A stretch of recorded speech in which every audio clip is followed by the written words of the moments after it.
All right, I call the meeting to order at 7:02. Please rise. I pledge allegiance to the flag of the United States of America and to the republic which stands one nation under God, indivisible, with liberty and justice for all. We'll open up people in public comment. Does anybody wish to speak?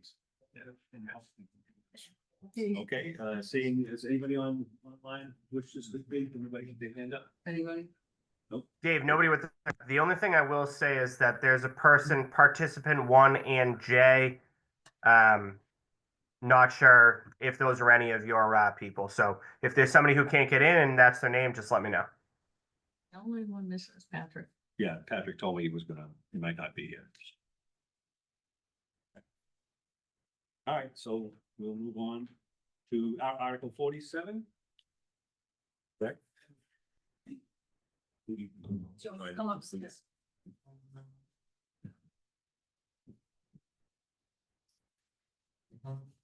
Would you introduce your? My name is Trent Reef. I am in precinct 7. This is Jane Newhouse of Chelmsford. Jane is an expert on wildlife rehabilitation and in particular on this eschars topic that these 2 articles talk about tonight. Excuse me, are you the person that rescued an animal and caused all kinds of public uproar? Yes. Yeah. That person Congratulations. with the fever. Wow, I recognize your name. Good for you. That was huge. I I've always caused havoc. That was a one-time thing. it was. I'm okay with it. Right. Congratulations. Thank you. Go ahead, Trent. So, Chair Gagliardi, committee friends, thank you for the opportunity to speak for a few minutes tonight. So this isn't exactly the most fun topic, and if it's okay with you, I know you'll have to take separate votes. I'd like to just cover 47 and 48 together, just because it's almost the same thing. So it's not a fun topic, but it is an important topic. Second generation anticoagulant rodenticides, which is in itself a mouthful, or eschars for short, are still widely used, not just in our community, but actually all over the country, in particular by licensed applicators who can use them. And they do on private property, on commercial property, and even sometimes they are done on town land. The problem is the poisons don't stay put. They work by causing internal bleeding, and they linger in the body of a poisoned rat for weeks. The rat, or rodent actually, doesn't just disappear. It wanders out into the open where it's eaten by an owl, or a fox, or a hawk. That's how a lot of these animals are dying, not because someone targeted them, but because of what's left behind. At Tufts Wildlife Clinic, every single red-tailed hawk they tested over 2 years had eschars in their system. 100%. And it's not just wildlife. Pets have gotten sick too, and kids. The bait boxes aren't child-proof. They claim to be, but they are not. So we're bringing 2 articles to town meeting this year. Article 47. This is a home rule petition that asks the state to give us permission to regulate these poisons locally. We are not the only town asking to do this. Other towns are also asking for this home rule power. And Article 48 would ban eschar use on town-owned property, fields, parks, schools. It's a simple step that gets us moving in the right direction. My hope tonight is to invite you into a deeper awareness. These poisons are causing more harm than most people realize, and I really believe that we can do better. I want to just pull your attention to your sheet here. There's a lot of statistics in here that you'll see. In particular, I want to just go to the back page where it talks about the regulatory landscape. Since 2015, federal law prohibits over-the-counter eschar sales to consumers, but licensed applicators may still use them widely. This is actually an important thing because the point of this regulation was to help curtail the problem of eschar use. They're still using it in amounts that we are finding that 100% of red-tailed hawks coming into a center have the SCARs in them. So that federal oversight isn't working.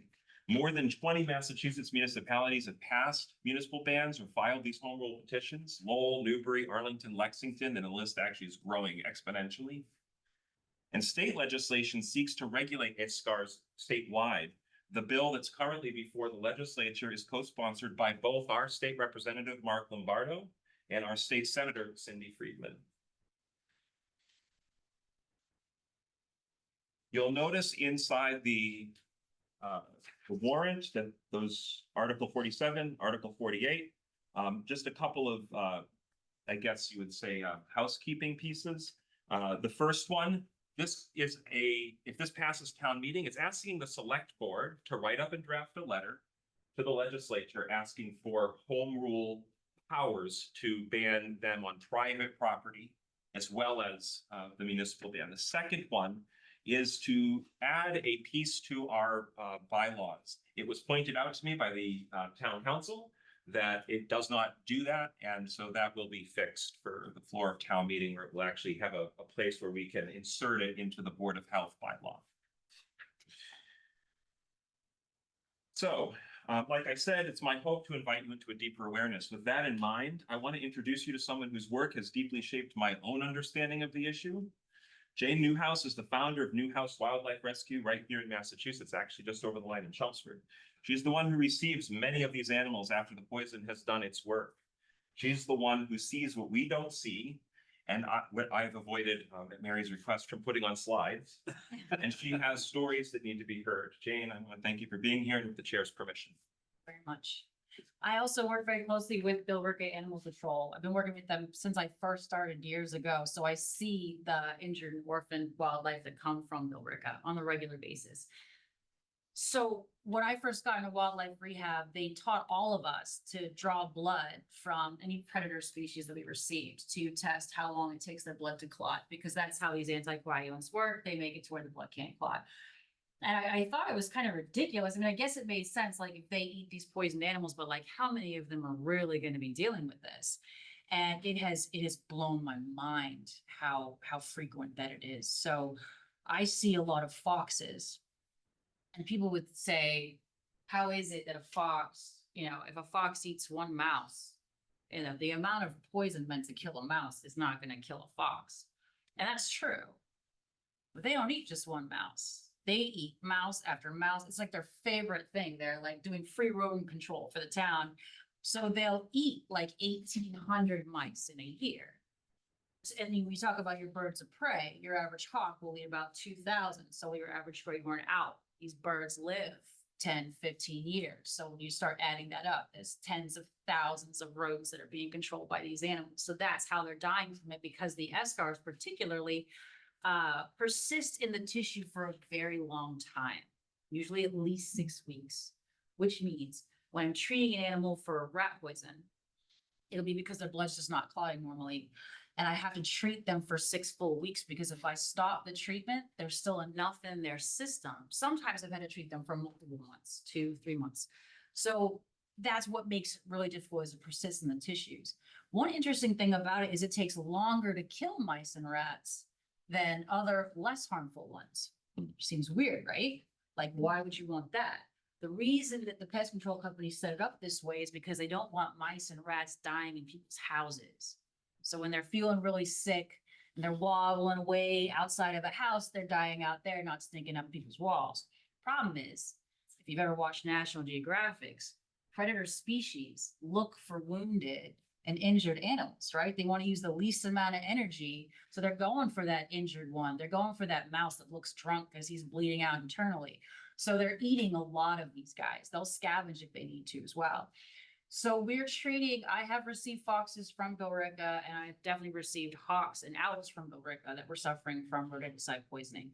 Some of them we cannot save because we're trying to do this with vitamin K, which is what it depletes the body of, which is how it starts this whole thing. So the deaths are horrendous to witness. Like, even if you said it was okay, I wouldn't put it up here, because it's something that I don't want to be in anyone else's nightmares, like what I have witnessed. These animals are different animals. bleed out differently. So a fox will bleed out abdominally.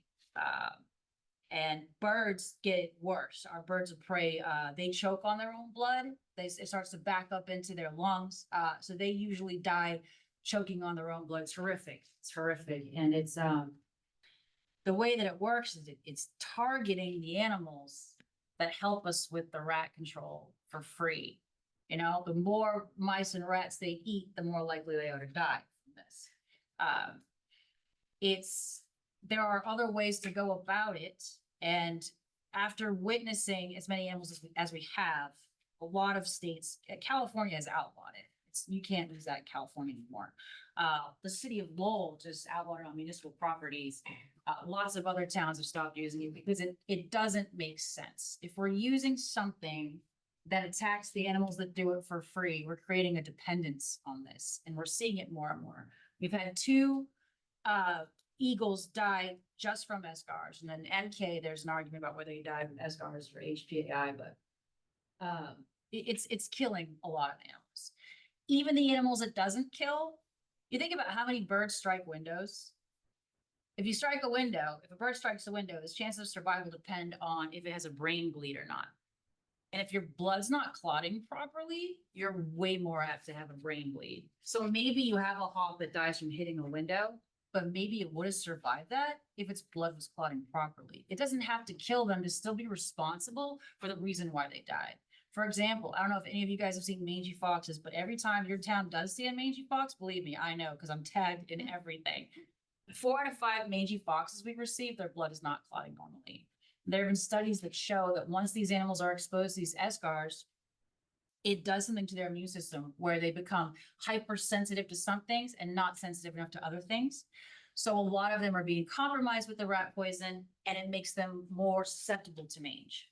So if you think about that, once we're inviting mange into the town, mange is a zoonotic disease. It's contagious to people's cats, people's dogs. It is potentially contagious to people, though they can't replicate, so it won't be like a persistent rash, but still, who wants mange, right? So there's a lot of reasons why it's horrible for our wildlife. And in working with pest control companies, there's absolutely ways to deal with this without using these SGARs. There are a lot of other methods, and there are more and more pest control companies willing to not use the SGARs because they're seeing that more and more consumers don't want it on their property when they realize how horrendous this stuff is. So we work with Banner Pest Control. I'm not sure who Billerica works with, but he's estimated the cost to be about maybe 10% more to not use the SGARs with equal results. But you do have to work on exclusion, right? Like we do have to cover trash bins, and some towns have been putting more effort into that, making sure people are covering trash, talking to municipal properties about these sorts of things. Because if we keep throwing out candy and food for these mice and rats, then they're just going to keep on coming, you know? So there's a lot of other ways to go about it, and it's so much better for our environment, and it's the right course of action. Any questions? Questions, Sharon? I have 2. So my first one is, what are some things that can be used instead? There is something now so our pest control guy is using a few methods. So first of all, the exclusion, right? So we're preventing as many as we can. And then there's also this, it stops them from, what's it called? They can't breed. It makes them infertile. It's a birth control. So basically, these guys only live for like a year. So let's say if there's a mouse problem, they love this birth control. So if they put that out in combination with other stuff, they can't breed anymore. That's huge, because part of the problem is you get a couple of mice in and you've got hundreds, in a few weeks. So they've been using the birth control. And then there's also a poison that uses D3, which is a lot less toxic to secondary infections with other animals, because the SGARs, because they don't feel sick right away, they'll gorge on them. Okay, so one mouse will eat enough to kill like 5 mice because he doesn't actually feel sick. Whereas these other poisons have a stop action where the animal feels sick faster, more apt to die faster, not go out in the environment, and eats less. But poisons as an absolute last resort. The traps, even the snap traps.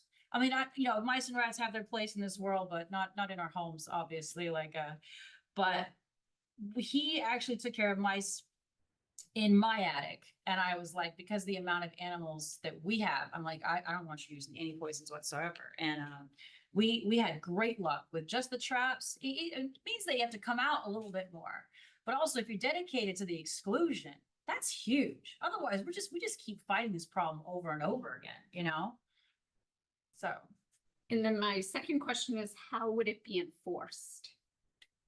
that's your job, right? I have no idea. I know the other towns are enforcing it. I think it really depends on who your pest control company is, because your average person can't buy SCARs. So if your pest control company is committed to not using it, well, at least that helps with municipal properties. I don't know how you do it on.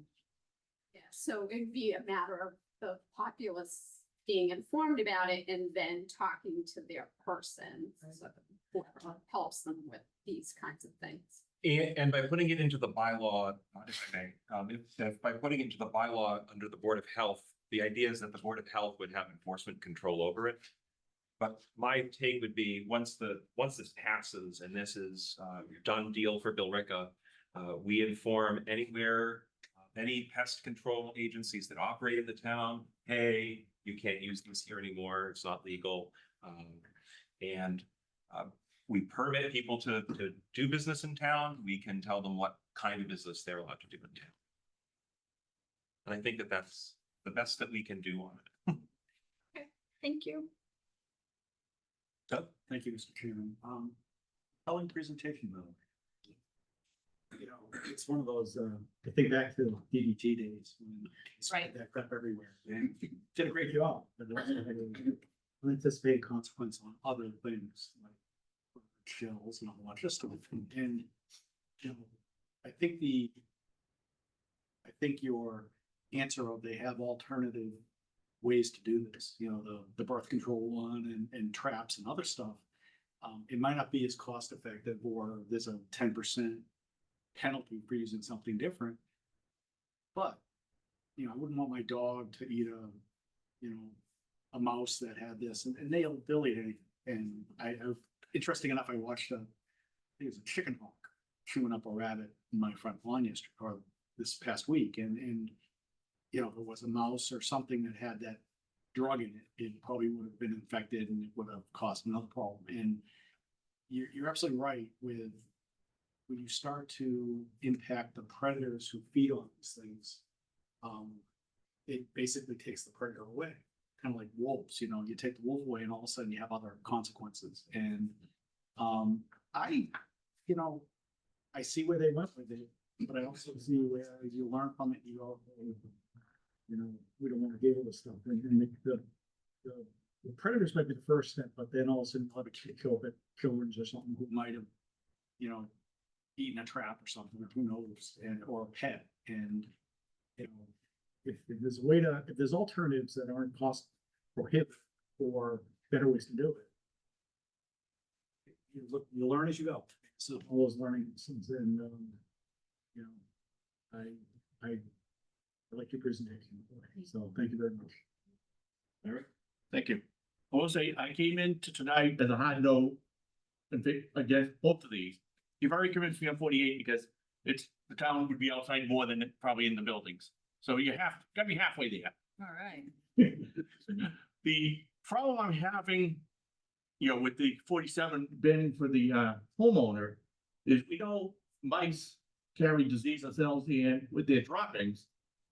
And I'm not sure I want to take a tool out of the toolbox to get rid of them quicker to prevent disease in the house, whatever. The other hand, my daughter has had a Jack Russell Terrier twice now, and they love to go chasing the mice, and they've caught a couple when I've been in the house. That's been in the house. And I'll tell you right now, I've had a problem with mice, but I've used those the big black glue strips, and I know the path they take, and I've been catching them that way. Yeah. But I didn't have a major infiltration, so I'm just not sure. I'm totally convinced I want to take it out of the toolbox yet, but Right. I'll listen to the others and see. But I'm not a hard no anymore. Right. Well, that's great to hear. And some towns have even done where it's the last tool. in the toolbox in an emergency situation where nothing else would work, whereas right now it's the first tool in the toolbox. So thank you for listening. Mary? I want to thank Trek for not bringing the animal pictures. I don't know if you know Maureen Ray, who works in the assessor's office, who used to work for animal control. Somehow she sent me pictures that should I open it? Is it gonna kill me? Yeah, it is. And there- one especially of the fox. And that was Yeah. so beautiful. Yeah. So, is it, so it's a 10% increase to what pest control companies would pay for the product? That's what the pest control company that is doing it for Lowell told me in his research with that.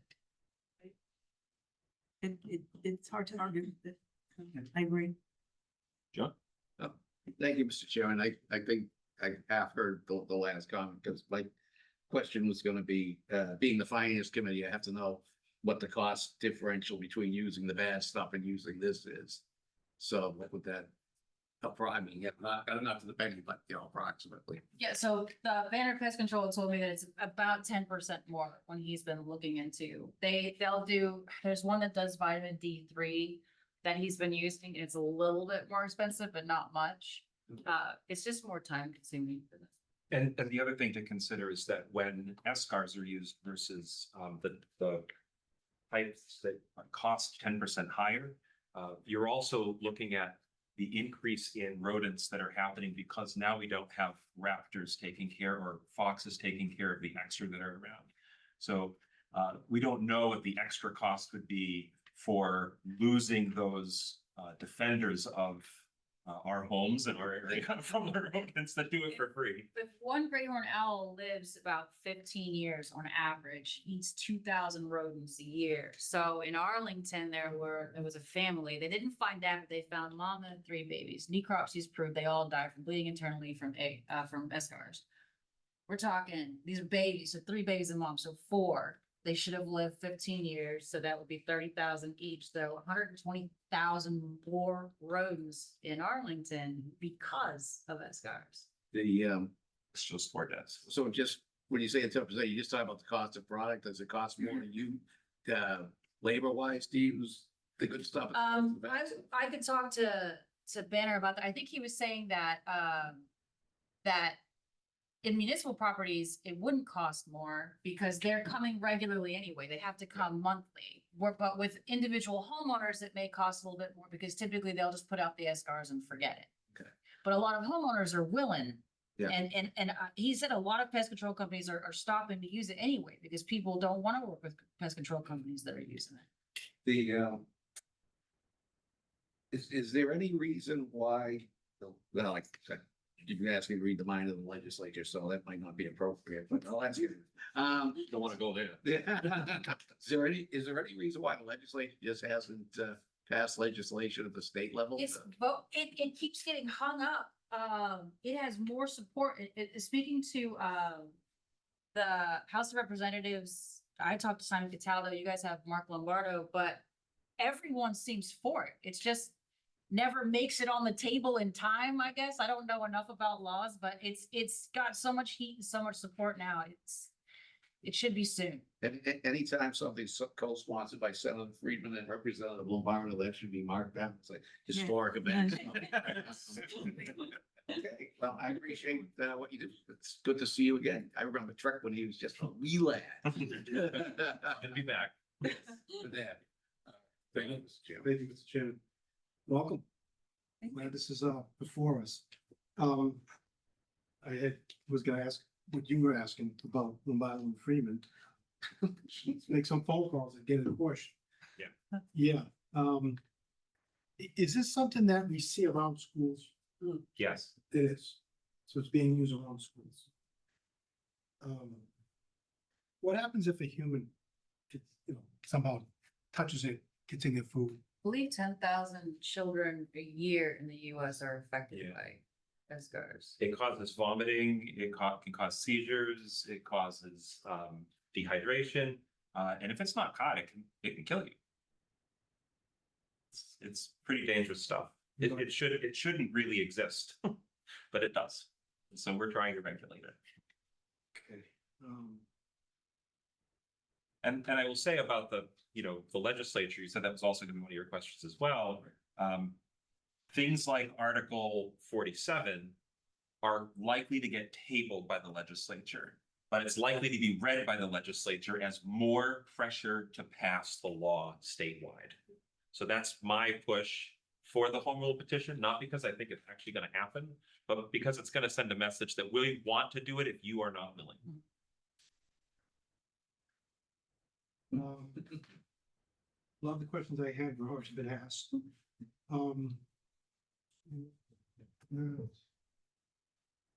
That's all I have now. Darlene? I'm kind of on the same page as Larry. I'm okay with 48. Which would be just municipal buildings with, so schools, all of Right, that. all municipal property would be banned under that, under that provision. But it wouldn't allow it, and parks, but it wouldn't allow us to say ban a homeowner from having it used right next to the schools or right next to the parks. Or like a playgrounds. local restaurant or something. like Right, right. So, say you're the house next to the Kids Connection up in the center of town and Kids Connection, doesn't put them out, but the house right next door decides to put it up to the fence because they don't want the rats from the park coming into their property and that sort of thing. Those are the kinds of situations where having it on private property doesn't quite, that. it still helps. Any reduction helps. But it kind of defeats the purpose of if a private homeowner can still put it on their property when there are so many other options available. For this kind of thing. And in fact, as Jane was saying, when homeowners find out that SCAR is an option and they know what it is, they are 9 out of 10 times going to say, please don't use that at all. It really is, it's the nuclear option. And it's like saying, I just don't want to deal with it, so I'm picking up the red phone, when all you really needed to do is close the holes in your foundation and trap them. I mean, as someone who owns a pet or, home, I can see that most homeowners doing that. To be honest, my concern is the local businesses doing some research. I know like Rhode Island banned it, but now they're saying, hey, it's costing 4 times the financial impact on the town because of the cost of it. And they're also saying the rat population is out of control now because they breed so quickly. So Because the California's outlawed it years ago and they. no, I know there's a lot, and like you were saying, a lot of towns have adopted this. Like I think it said 58 towns Yeah. so far. Yeah. But like I said, my concern is the restaurants and all of those, and Sure. we've heard on social media about different areas of the town that have a rat problem and mouse problem, and the restaurants are concerned. So how do we? It comes down to prevention.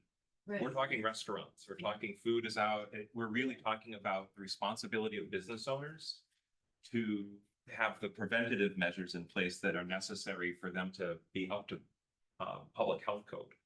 If they're doing all of the things they're supposed to be doing, if their building is up to building code, if they are doing everything the health department's telling them for their restaurant, they should not be having a rat problem. If they are having a rat problem, then they need to look into all of the preventative measures first. And I'll say the first measure should not be a bunch of poisons around food. Because if those rats die near that food, if those rats die near that food, you're talking about secondary poisoning to your customers too. I would say that it would be even more irresponsible for a restaurant to use it than a homeowner. And I don't want homeowners using it. Yeah, and I know Mary made a presentation at Select Board, which was very informative about a hawk. Sure. And, like the one that lives in my tree that you built, that you Yes. planted in the backyard there. So I'm extremely sympathetic about the animals. I just, you're saying it's 10% more, which sounds like minimal, no big deal. But when you read places like Rhode Island, their pest people are saying this is 4 times the cost. I'm gonna look into that because I haven't heard of that. I will say that pest control companies profit very well off this. They do not want to take that out of the tool belt. You know, the close relationship I do have with, 2 pest control companies, they do say that like most homeowners, when they ask, does it affect the animals? You know, that they're told to say, no, it doesn't. There's no proof of it. When definitively, I mean, I've had necropsies done. No, no. The frustrating thing, when I went to Salem, their board of health was like, we're not really sure. It's gonna be twice as much they're moving more towards it now, but when I left there, I did walk around and all their bins were open. They're big dumpster bins and there were bait boxes underneath them. And I'm like, what is the point here? Like, why call all the rats? You know what I mean? Like, I think that when we use it, when we say, we've got the SCAR, so we're good, so we can do what we want. I think that's the big problem too. Because the reality of it is, if you're poisoning every mouse, every rat in that area, so whoever your neighborhood hawk is gone. They're definitely not gonna make it. So, though you might see a quick, it'll kill them quickly for sure. It'll get rid of your current mouse or rat problem, but long term, it's just that Mother Nature does help us to some degree. So I think covering those lids is like, I know it sounds way. I even put a bungee cord over my. Right, that's smart. That's so smart. You know how many animals I get called on that get stuck in trash?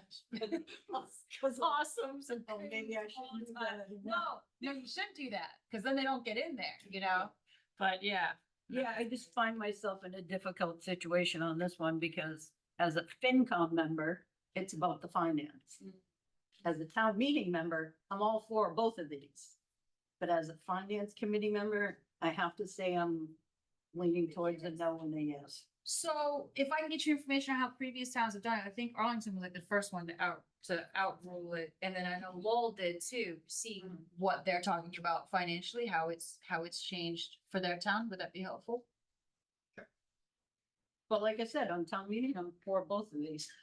But the finance committee, Gotcha. fortunately, it's a different. Understand. Thank you. Thank you. Brian? Thanks. First of all, thank you both for bringing this to my attention. I knew nothing about it. Thank you for taking my emails and informing me even further. We talked offline. I'm just gonna say what I said, in my emails to Trek. I'm definitely for limiting this. It's the word ban that kind of throws me off. I would love to see something that says prohibit unless, approved by the Board of Health as a public health emergency, and says all other mitigation factors have failed. That's what I like to see, just because I would hate to totally remove a potential solution. I mean, we don't know what kind of diseases are gonna, grow and be born. I mean, people talked about COVID years ago, and nobody would believe it. Maybe there's some new strain of, rat disease or something that carries these are resistant to other methods. So having this as a last resort, and I think you mentioned that some communities do that, I would feel more comfortable with that. And of course, it would have to be a clearly laid out process, like, okay, you've had to prove that you've tried other things. The Board of Health will have to deem that it's a public safety issue and that potentially other animals could be harmed by the diseases that aren't being prevented by the SFDA. So that's just where I stand with it. I support the sentiment behind it, 100%. It's just the complete prohibition is what's kind of got me. On That would swing me too. that. I think that because, we see, I'm sorry. Yeah. I am a teenager, I'm used to just talking. Sorry. Yep. Thank you guys for your presentation. I was aware of this previously. And I think to Brian's point about being hung up on the word ban, I think there's certain things that the word ban sometimes is necessary. And I think one of these things are, I think somebody, that might have been Doug or somebody brought up DDT. That was fantastic chemical and it did its job really well. And then we found out it wasn't that great. and it's gone. We found alternatives. That was my biggest question. What are the alternatives? And there are alternatives that can be used to help combat this, maybe not as well. But again, I think to your point about the keeping the predators around too, to help do the job is important as well. So, and to Darlene's point about the financing, yeah, it might cost us more, but you also, part of weighing the financial is the moral cost as well. So I think that's kind of where I am to this. So, thank you both. Bill? Thank you. 48, I'm gonna say I agree with you. In town property. 47, there's no way in town. Private property is private property. I never used it. I've been aware of this stuff from the first generation. That stuff is deadly and everything else. But if private property is private property, there's no way I can vote for that, be it here or after. You've already gotten into the cost of approximately 10%. And I have read what Santa Barbara, California, what they've done with the Audubon Society. So I already know some of the basics of California. Like the internet, research the question, what they have done. I understand that. But I noticed that during this discussion, you keep mentioning rodents, but you talk about rats. And I'm guessing that you have seen infestation of rats. And I'm talking about, these aren't, what I mean? Working where I worked at one point, I saw 6 to 10.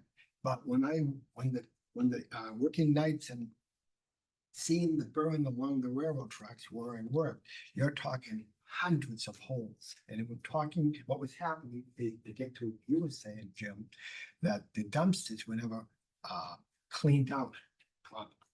And the owners of the properties never took care of them. Subsequently, they did. But that was the problem. I mean, I never saw so many holes in my life, which meant one hole had to have had one rat.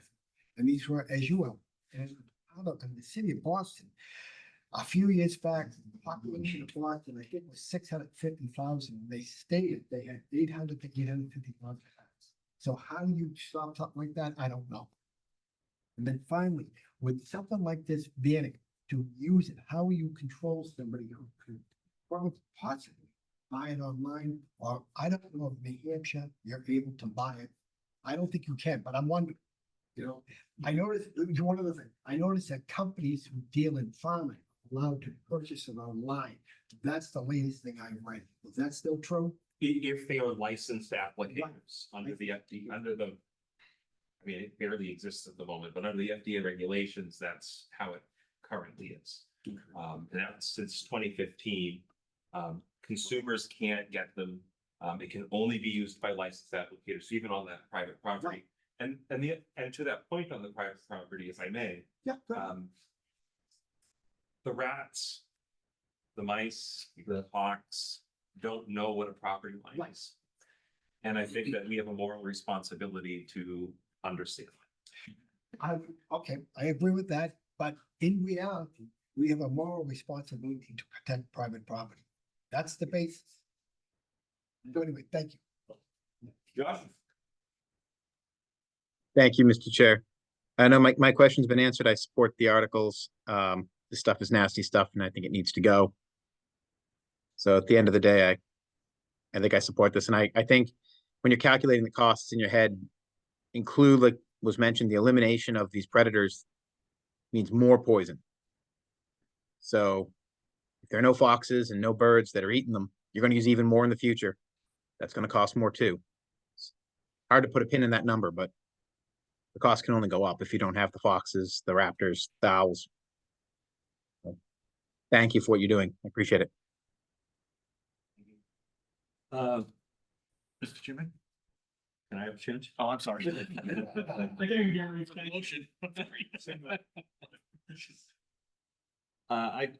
don't have a problem with it. It's not the first time that some sort of a chemical or agent of some kind has been banned because of what the effect it's had on the environment. When I first moved into my house, Bourdain was still being allowed to be used, and I used it on my house. I sprayed 3 feet up and 3 feet out from the house to prevent carpenter ants and termites. But it was also eliminating a whole lot of birds. I'd find dead birds in my backyard. What would happen? You know, and that's what happened. They ate the dead ants. So, I don't have a problem. I don't believe if anybody's infringing on my property rights to or something like this to be banned. I think that's all I really wanted to say. So, Larry? Yeah, No, go ahead. I just wanted to ask Clancy if he had an opinion on 48 where it regards the town. On 48, we use these products in municipal buildings. So it's no difference to us whether it's banned or not banned. Thank you. Would you consider, changing the word ban? I don't think I would consider changing the word ban, but I would be interested in adding the language about giving the Board of Health the ultimate authority for the last use purpose. I think ban or prohibit kind of comes to the same thing if the Board of Health has the power to use it in an emergency situation. But I think ban has the power of telling the public that this is very dangerous and we're doing this because it ultimately should not exist with all of the alternatives. But you would consider Brian's. Sure. Yes, I am more interested in mitigating the harm entirely, but I'm also willing to mitigate any amount of the harm that is happening by getting the closest thing I can get to a total ban. So there's 2 articles on purpose so that we can get one and then go to the next level and then see if we can go to the even next level. I'm hopeful that by giving the authority to the Board of Health, and I will contact the Board of Health and ask for language from them that might be useful for an amendment to the floor of town meeting. Thank you. And you might have a better shot than you think, because Arlington, if Arlington has passed one of these, Senator Friedman's from Arlington, so I'm sure she had something to do with getting that to happen, so. Mr. Vice Chairman. Thank you, Mr. Chairman. I move that the Finance Committee recommend Article 47 as written in the preliminary town. Second. Moved and seconded. Dawn, Yes. Jim, Aye. John Malloy, Aye. Brian, No in its current form, but if it's changed, absolutely. Sharon, Yes. Bill, No. Darlene, No in its current form. Mary, Aye. Doug, Aye. Larry, I listened, yes. and chair votes aye. Page 3.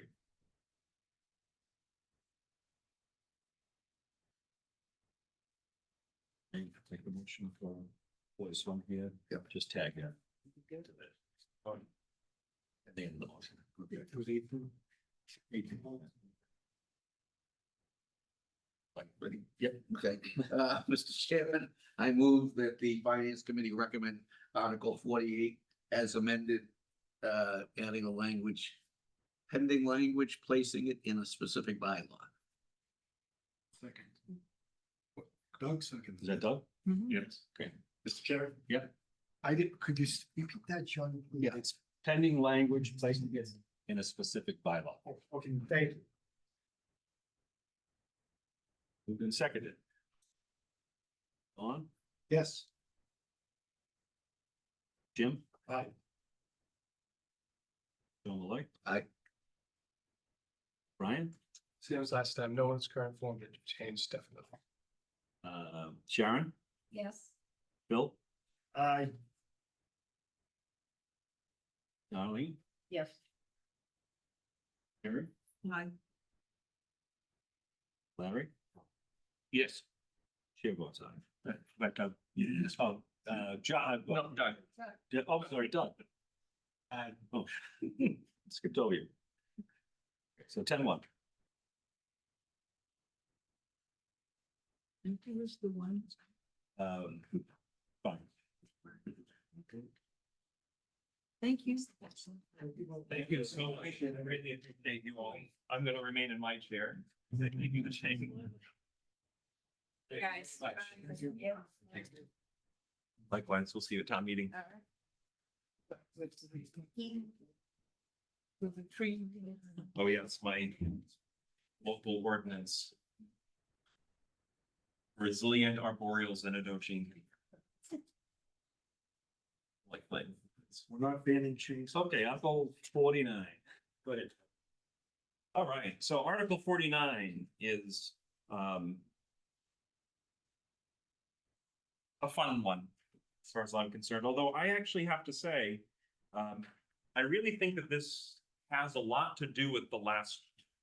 One of the reasons that I think we're having a prevalence of rats, prevalence of rodents, prevalence of a lot of things is that we have when we are developing in our community, we often don't think about what the development of a piece of property when it has green fields on it, how that might affect the wildlife on that property and where that wildlife is necessarily going to go.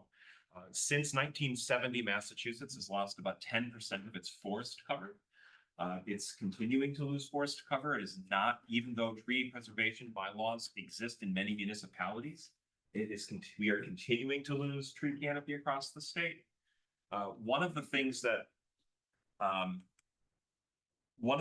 has been happening in communities, however, that do have these tree preservation bylaws is that in those communities, they are losing less of their tree canopy and are actually getting a net positive increase in the number of trees in their community. So what you see before you is I'm sorry, I have to laugh at myself. The local ordinance for resilient arboreal Xenodochi or Lorax committee. I am the Lorax, I speak for the trees. This is a Dr. Seuss reference. Got it. The little orange guy. Yeah, the little orange guy. I already have a costume to wear in the floor of town meeting for it. I am totally kidding. But I did think about it. So what this does is establishes a Lorax committee to create a tree protection and preservation bylaw. This isn't the bylaw in and of itself. This just sets up a committee that will take now until fall town meeting to create a tree preservation bylaw similar to the ones in towns around us. In fact, the second half of this article has recommendations, non-binding recommendations, which I'm actually happy to remove if that's helpful. But the bylaws the warrant article specific purpose is to create this committee. I created the committee with 5 members. We can't get a lot of people in committees these days, so I figured 5 was a pretty good number, maybe not 7 like the tradition is. 1 member appointed by 3 appointed by the town moderator, 1 appointed by the conscom, and 1 appointed by the planning board. They would serve for a term of 3 years. The committee would cease to exist at the end of that time unless town meeting decided to make it a permanent standing committee. I looked over the charter, and so this committee would just exist for the purpose of creating this bylaw, and in the 2 subsequent years to make recommendations on that bylaw, recommendations and amendments that need to be changed, hearings that people say, look, this is just not working, we need to change this piece. Hey, look, this town is doing this now, and we might want to add that to ours, that kind of thing, just to give us that time. Personally, I'd be fine if this committee continued to exist afterwards, to continue to make annual recommendations to town meeting on improving the tree bylaw. But ultimately, the purpose of this is to create a committee to write that bylaw. I'm not asking for your support for the bylaw quite yet. Hopefully I'll be doing that in the fall. So today I'm asking for your support for the creation of the committee.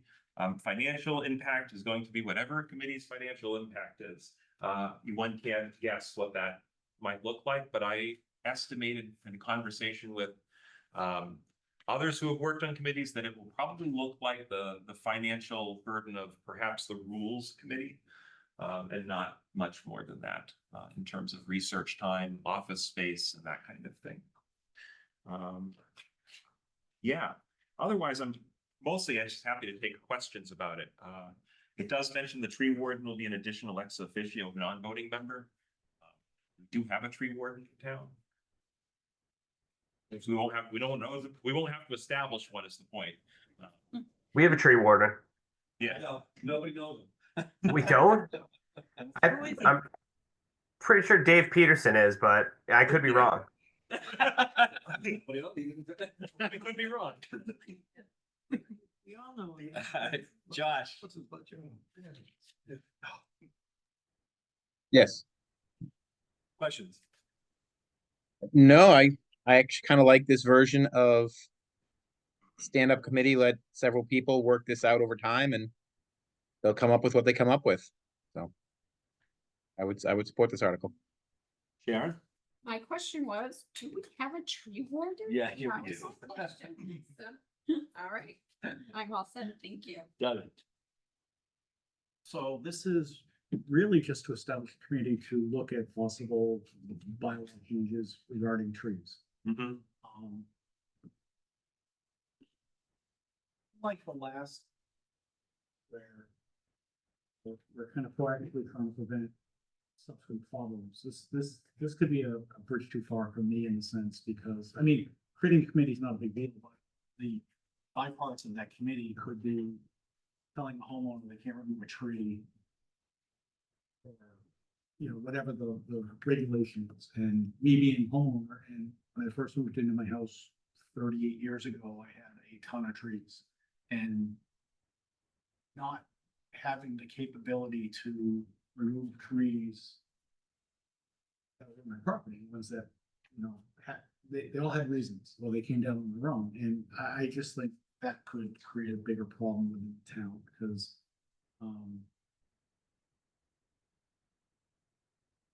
we try to do things for the good of the town and the good of the people, but I think this is, I understand the need for this. You're trying to control.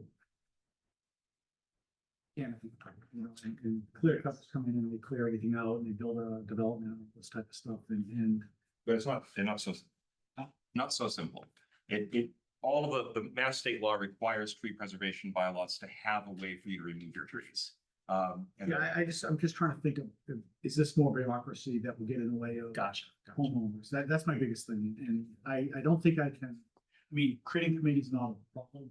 Byproduct could be a problem with the town and residents coming into town and they're just hamstrung with more town bureaucracy. Sure. The Escott one was kind of an easy, I would say it's an easy one for me because you can have a neighbor's cat who eats a rat that dies and they don't know boundary lines. But a tree issue is kind of more, it's a tree, I get it. But I don't know, to create a committee, I get it. I get more concerned with the end result.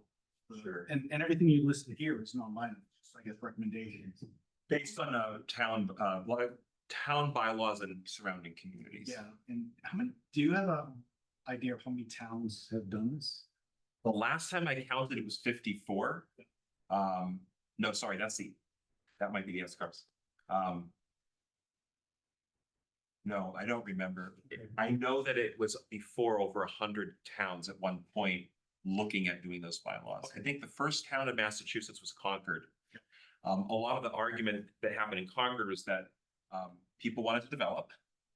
And the compromise between developers and those who didn't want to develop was, hey, we want to keep the character of this place. The only way we do that is keep the trees. I get that. Yeah. I don't know if you were around when Wyden grew tree. Oh, yes. And They cleaned out the entire center. and when they did the Concord Road Bridge, they kind of widened that and they took a bunch of trees out. And I remember the argument in town meeting, not to use the term tree hugger, they were all upset. And then I was the one who tore all the signs down.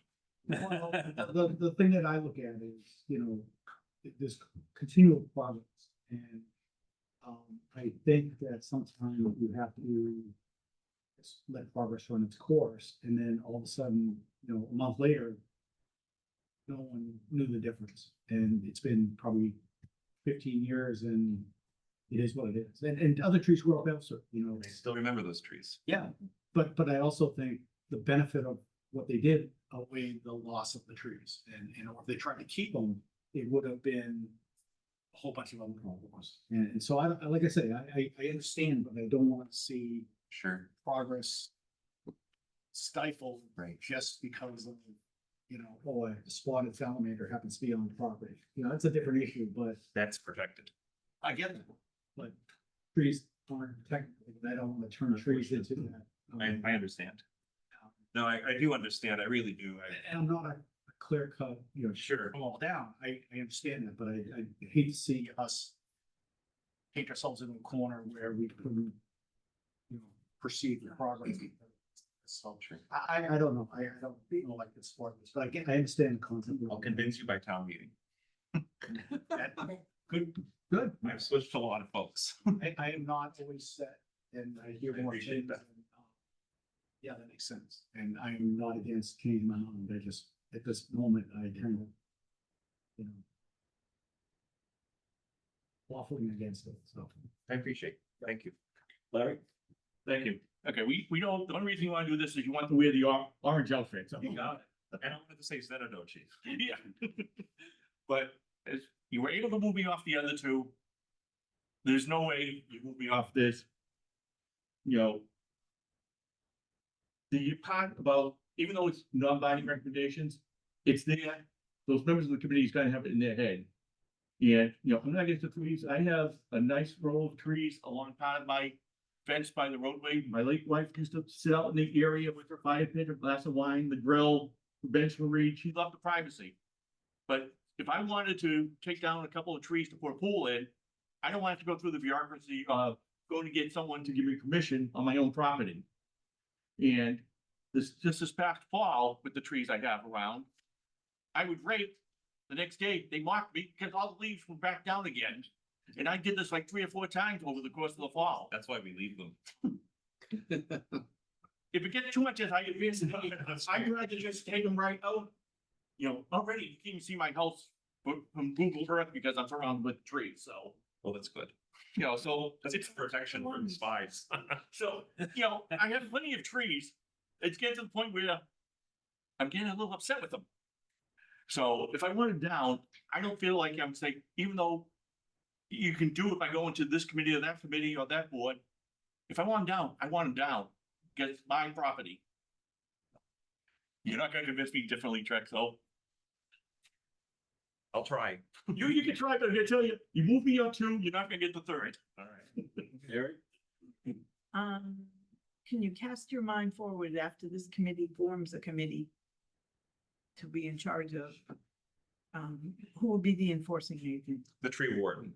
So in towns where this already exists, you go to the tree warden, you pay $20 for a permit for not for every single tree, for just the whole list of them. They come out, they check them. You already can't cut down healthy trees without permission of a town. Native trees in particular, I would try to make this say things like native trees and that kind of thing, and so you can still take down invasives, whatever. But the tree warden would be able to say yes or no. If they say no, you can't take it down, it's going to be because it's so far away from the property line, so far away from the house of the property that it continues to create a habitat that it could cause something like reducing the shade of your neighbor. When I was living down in River Edge Road, we had a neighbor who took down a number of trees. And our air conditioning costs went through the roof the following year. It was pretty bad. The shade alone, we did not realize how much that reduced the cost of using the AC. So the tree warden would enforce it. The other piece to enforcement is that if a tree is taken down on the property, the other piece is that you are either asked to plant a new tree on your property or to pay into a tree fund, in some towns, a very nominal amount that helps replant those trees elsewhere in town. The point of the tree bylaw is not to prevent people from cutting trees, but to make sure there's no net loss of trees in the community while we are progressing forward. Because as we progress forward, we're losing habitat for foxes, we're losing the habitat for the raptors, we're losing the habitats for the things we were just talking about. Without them helping us with our rat problems or our other problems, those raptors. Huh? I saw how you did that. Yes. I didn't know again. Thank you. And tall pine trees in particular tend to be very dangerous around homes. They also tend to be the ones that have the highest chance of being a home to one of these animals. So this is a place where we want to empower the tree warden to be able to say, hey, we want to be able to have this. So Zenadochi, just for the record, it actually means living with strangers, amiably, but literally and figuratively, the way that I'm using it is species learning to live together. We humans talk about our property, we talk about our rights, we talk about our land, we talk about our house. And you know what? I will stop at the house part and say, you know what? That's true. And I will even say that we can do with our properties most of what we want to do. But at the end of the day, what happens on our properties can affect our neighbors' properties. It can affect the neighborhood. It can even affect whole watersheds. If you're dumping, no one who says to me, I want to do what I want to do on my property says that they'd be okay with their neighbor dumping toxic chemicals on their property next door. So if something can affect one property over, if you cut down trees and my AC bill goes up, can I sue you for the increased cost? If you cut your trees down and suddenly there are all these animals living in our yard and they have nowhere to go because their home has been destroyed. Now we have pests living in the attic. Now we have them in the basement. So I really do look at this as a whole rather than as an individual thing. This to me is not just a tree committee or a tree bylaw, but something that ties all of the environmental pieces together to remind us that we're sharing every acre we live on in Billerica, what we call Billerica, and what the animals have no idea what this is. What we call Billerica, that we do so respectfully and with a celebration of our neighbors. But you're here. Okay, Johnny Appleseed. Jonathan Chapman's a hero of mine, yes. You're here in front of the finance committee. Sure. And my question is, who will be in charge of it? If you say Dave Cadusa, it'll be painless. You'll say, I want to get rid of this, this, and this. He'll say, here you go, give me your $20. Tree warden. You swear? The state law actually suggests you make the tree warden the authority. So I'm hoping to get appointed to this committee. I have a whole draft bylaw that I was going to submit instead of having a committee, but I had very good people come up to me and say, I'll vote for a committee, but not a tree bylaw that's already written. A committee will allow us to write something that will work for all of us so that there can be compromises in that bylaw that allow, even I'm willing to compromise on the bylaw, what things, what it says and what the regulations are. But the warden would be the enforcer on that. Bylaw that the warden enforces, that would not say it must be a dead tree. Right. It will, okay. Yeah, the state wants you to have a broad definition, not specifics. So if you have a nice guy like Dave as the tree warden, you're fine, but who comes along afterwards? I was, Yeah. a couple of years ago, had 4 trees taken down because there wasn't a shot of light anywhere near my house most of the years. Sure, yeah. It was like a new world now that I have sun, Yeah. and I kind of like that. Yeah, I have to think about this, Trevor. I appreciate it. Jim, Chuck, Yakov, whatever name you're going by today. Yeah, I appreciate it here. Florax. Florax today, yes. That's a committee. Yakov's my Hebrew name. Trex the one I got on the Appalachian Trail. Jim is my bad uncle. John? Well, I have to thank you for expanding my vocabulary by 1 today with Zenadochi. Always happy to oblige my friends and neighbors. A couple of questions for my edification and education. What is an overstory tree species? Overstory tree species are things like oaks. Chestnuts used to be the overstory here. And we saw what happened to the well, most of us did not see what happened to the chestnuts, but we know what happened to the chestnuts here. The overstory species that has been able to very slowly begin to take over are the oaks, mostly white oaks and red oaks. There are also white pines, are some in white pine forests, they would be considered the overstory tree. But the overstory tree there's 3 stories in a forest. The overstory is the top. That's usually where you'll find raptors living, migrating birds like warblers, and that sort of thing live in the top. I worked as a park ranger for 5 years, so I have some of this just kind of in my brain. The second story, you're finding things like the squirrels, you're finding, owls will actually rest in the second story rather than the top story. You'll find chipmunks will sometimes be in that story. If you ever look at an oak tree, you see the big balls of oak leaves just sitting there. That's a squirrel nest.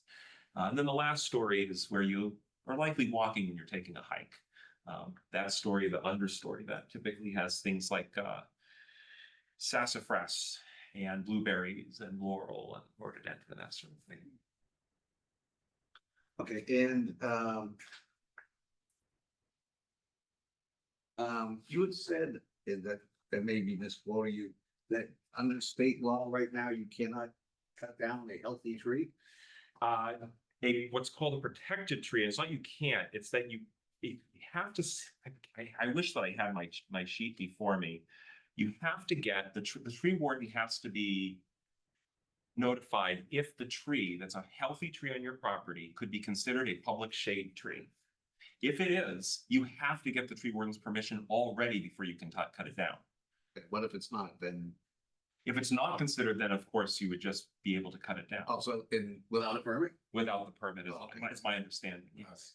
Although I'm not the inspector, so I don't quote. And on that. I guess for our sake, we ought to hope that the tree warden is very tall, because he's up against a tree, apparently it measures it from here.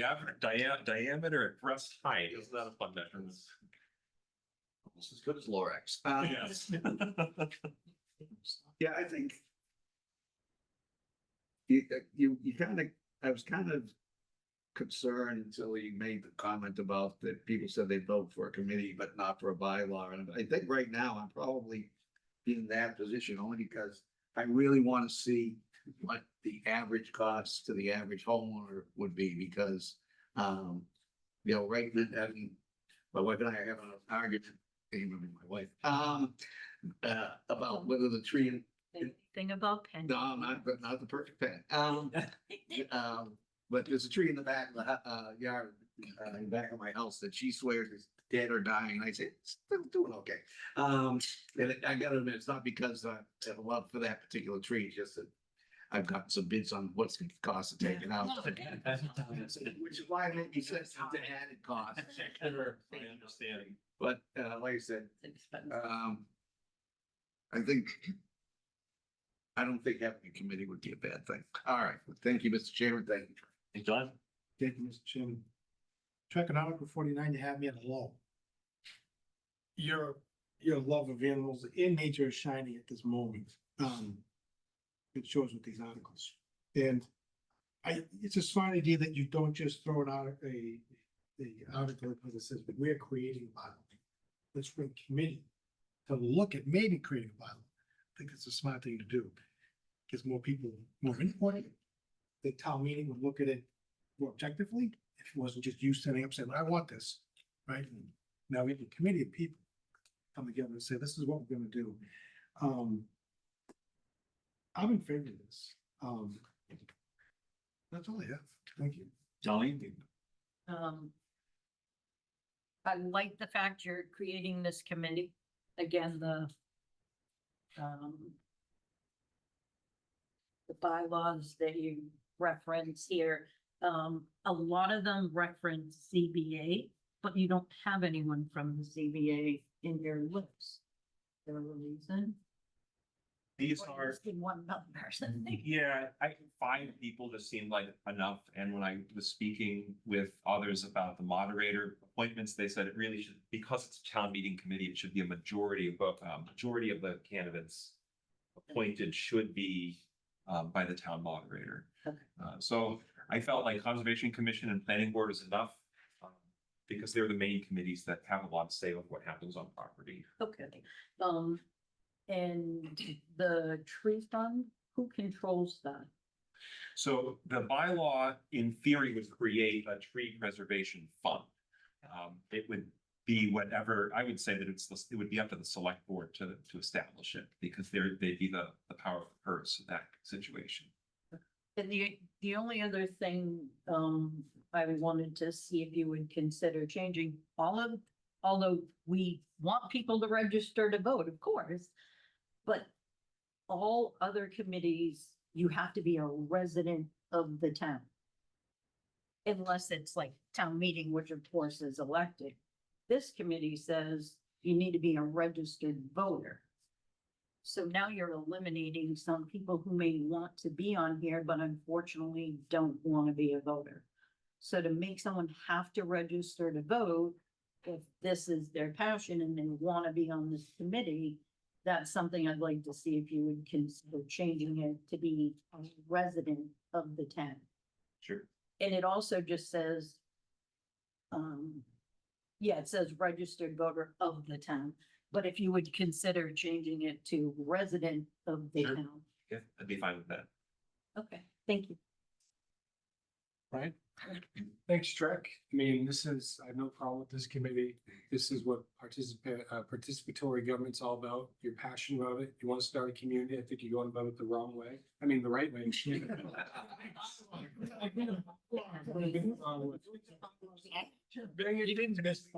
I would, I would just heavily, encourage having like public outreach and public engagement in this and bringing in, not just board members, but like holding like sessions at the lights and stuff, so. But I'm all for it. Jim? Thank you, Mr. Chairman. Trek, I've been inclined to vote for this as soon as I saw that you somehow worked Xanadochi into Lorax. So Lorax worked perfectly, but finding an X must have been tough. It was. Long time looking at the dictionary. So, I mean, just to clarify, this is just creating a committee, creating a bylaw. Personally, I think you might have more luck if you lost the second part altogether. That will be the purview of that committee when it's created. But I think you're gonna scare some people. I think you heard some of the thoughts here, and I share some. Sure, sure. And just for a bylaw process, right? Committee comes up with a bylaw. Then it goes before rules, general bylaw review. If there's one in session. And then it would eventually go before town meeting. And here. And here, but I mean, it goes through the process. So it's not, whatever this committee comes up with is not going to be, Correct. presumably, it might not be the final version of what that bylaw would be. So I really don't have a problem with this. I think it would behoove the town to start looking to that kind of preservation, so within reason. But I think that's what the committee will do, especially if it has a broad spectrum of residents. So, thanks, Chris. Thank you. Philip? Before I start, Neville Rivet, if you remember Neville, he was the tree warden, and his nickname was called Tree Man for many years. Now, he's been retired for about 15 years. Yeah, that was his nickname, Tree Man, because he was a tall guy, plus some people didn't like him, so. What would be the cost of this to the town? I know it's just forming a committee right now. I concur with Jim. I think the second part, I think people will, and what John said, people will be looking at that completely. Whether or not you do that is, and another thing that it's not mentioned in here is you have to take into consideration MBTA zoning. Because who knows what that means, you're trying to put, what is it, 12 on an acre of land. You know something has to be given.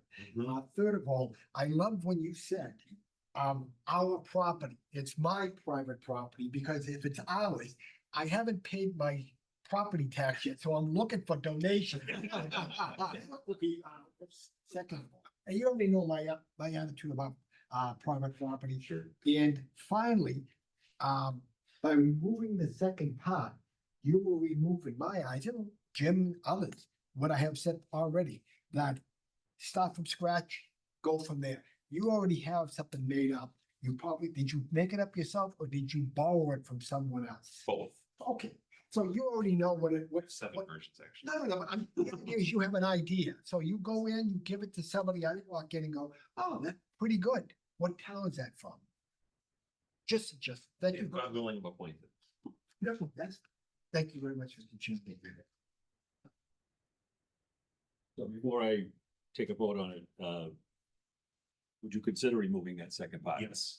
I do agree with them. Can I remove it here or do I have to wait Yes. till town meeting? I can. Oh, no, you can remove it here because this hasn't gone to the final warrant yet. Great, I'll remove So it right now. you just have to let them know in the office that you're removing that second. I'm removing it. Why, Did the mayor of the office on the screen? Member of the office on the screen. Yeah, Trek, just shoot me an email so I won't You forget. got it. No worries. Thanks, Clancy. And would you change from registered voted? Oh, yes. And you can count that as a friendly amendment right here now as well. Consider that changed. Thank you. From further down.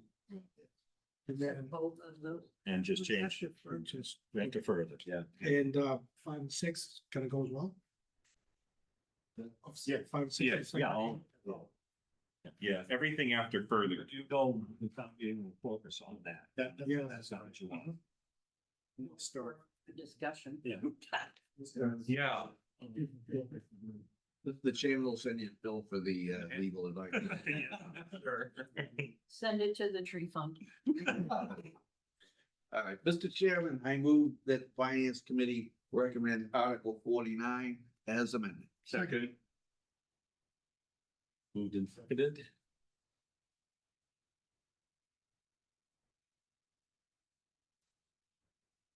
Don, Yes.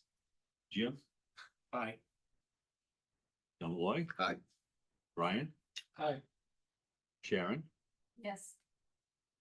Bill, I, Darlene, Aye. Mary, Aye. Doug, Removal, second set, I'll say aye. Larry, You removed my concerns, aye. and chair votes aye, unanimous. thank you, Jim. Thank you very much. Mr. Chairman, if I may, just for the record, in all the few years I've been on the Finance Committee, I don't remember a practitioner getting 3 warrant articles passed by the Finance Committee. So- just did it. Until Mike Brooks did it on Tuesday. Yeah, but he's a select board. member. I'll get a fourth one. I just wanna see you through the town meeting. Mountain there. You're a civilian. Only see the orange, town meeting. Okay, you got it. Thank you. I appreciate it. That's been going for a while. It's speeding. The apocalypse is nigh. Yeah. Isaiah, I think 3:6. That concludes the next.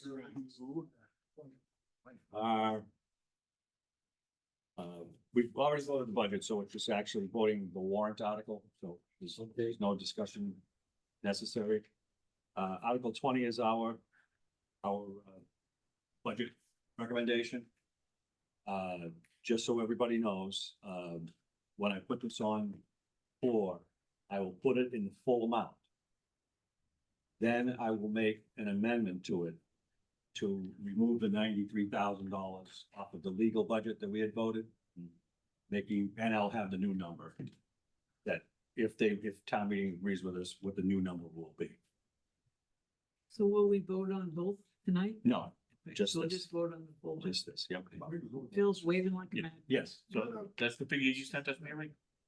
Yes. Yeah, the actual. Why, all right, never mind, I'm not gonna get into it. No, never mind. Plan. Mr. Chairman, I know there's no discussion, this is more clarification. So we're voting on this, but not as amended.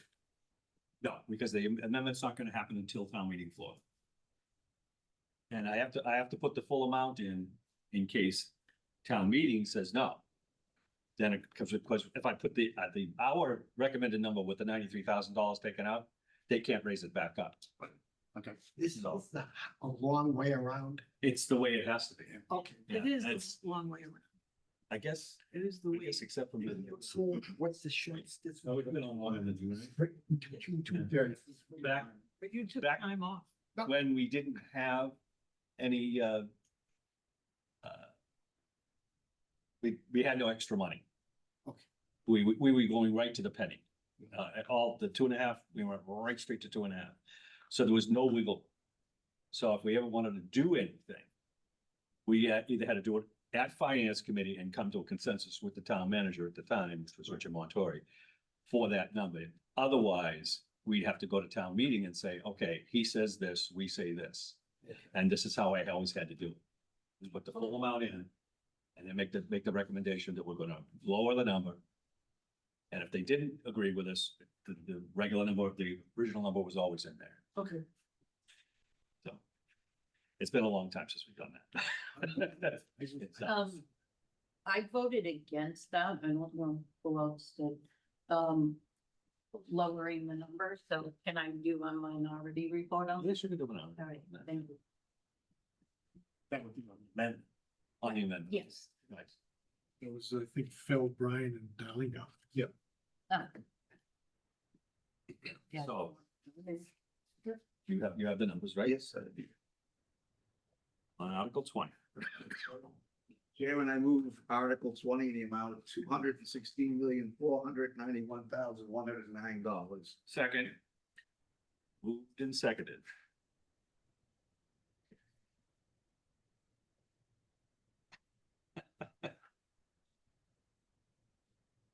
Dawn, No. no? No. Jim, No, you said no? no. Yes, yes, I said no. You said- John Malloy? Nope. Brian, Yes. Sharon, No.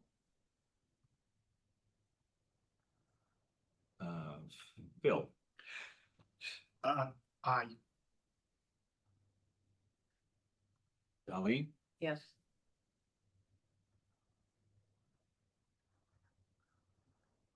Mary, Nay. Doug, Yes. Larry? I'm sort of confused at the moment. I am kind of confused too. I want the lower figure with the Okay, amount. let me re-explain this. No, no, No, I think we have to vote yes for the, you have to vote yes for this. Why? Why? Because this is the number we're putting on the floor. This is the full budget. We can still do that, right? But we won't recommend that. No, no. I'm saying no for all We, reasons. we haven't done that yet. We're going to do that on town meeting floor. So we need to put this in at the full amount. Well, I understand, yeah, it's going to be, Yeah, Yeah. and then we make the recommendation, we voted 8-3 to reduce the budget by $93,000. Because we took a vote to reduce the budget by $93,000. but I think, the way I'm looking at it is, I don't agree with this number, therefore I want to be amended. I agree with Jim. I understand what you're saying. Yeah. I understand. I know. Is there any implication to voting? Yeah, That it, because it comes before the reason why. Yeah, because I'm just telling you the events, No, this is how it goes.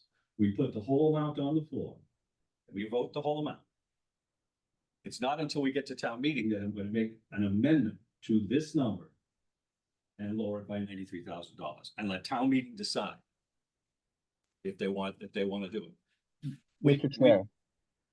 Is this because this is a finance committee submitted article? Is that the reason this is different than a normal recommendation vote? I'm trying to understand. Well, it's our article.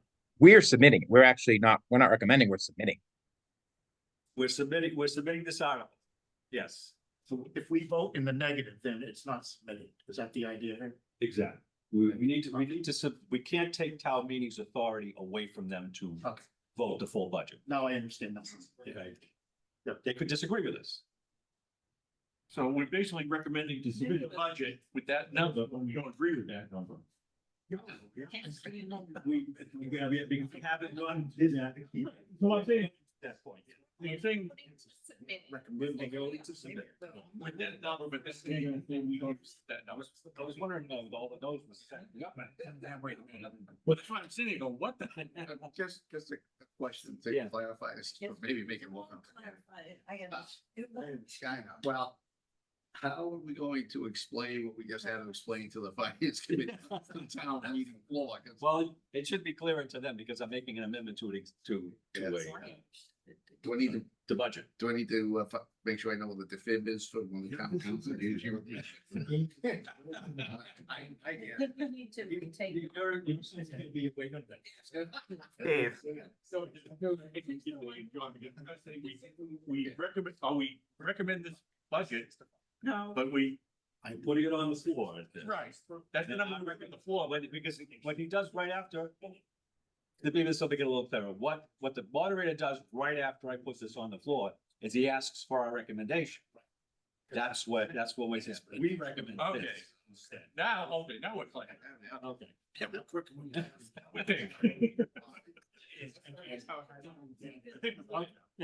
this will be as much. Don't say anything. Who seconded? I second that. So let's start again. Okay, so we had the motion in the second, all right, so we'll start again. Don. No. He was so anyway. I wouldn't know anyway, so don't. He understood the assignment. Yeah. Jim. Yes. John Malloy, Aye. Brian. Aye. Sharon, Yes. Bill, Aye. Darlene, Aye. Mary, Painfully, aye. Come on, then, sign. Doesn't make any sense. Done, Welcome to government, Mary. Larry, I think yes. chair votes yes, so it's 10-1. Oh, it's in the translation. Just to bring It was here. the.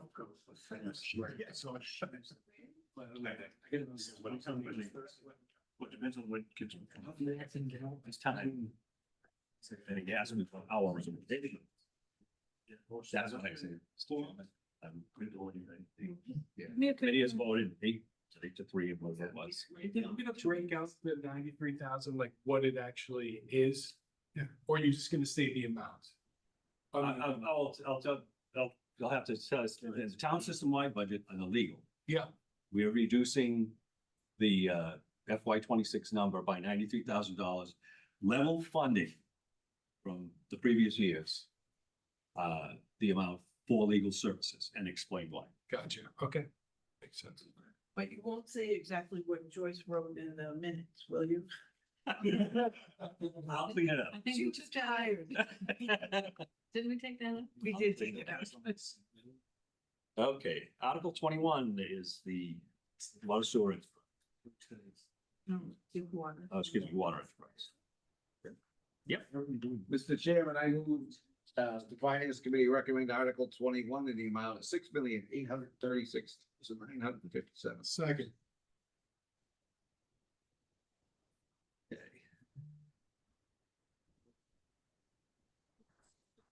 Okay, Don? No,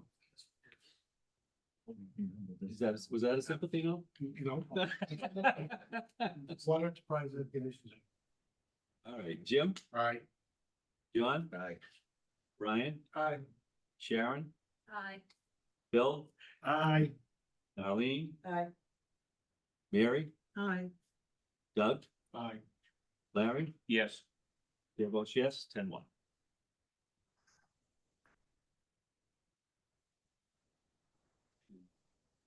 Sewer enterprise, Known as wastewater. wastewater. Mr. Chairman, I move that the finance committee recommend Article 22, the amount of $9,497,120. Second. Been seconded. Don, No. Jim, aye. John, Aye. Brian, Aye. Sharon, Bill, Aye. Lee, Aye. Mary, Aye. Doug, Aye. Larry, Yes. chair votes aye.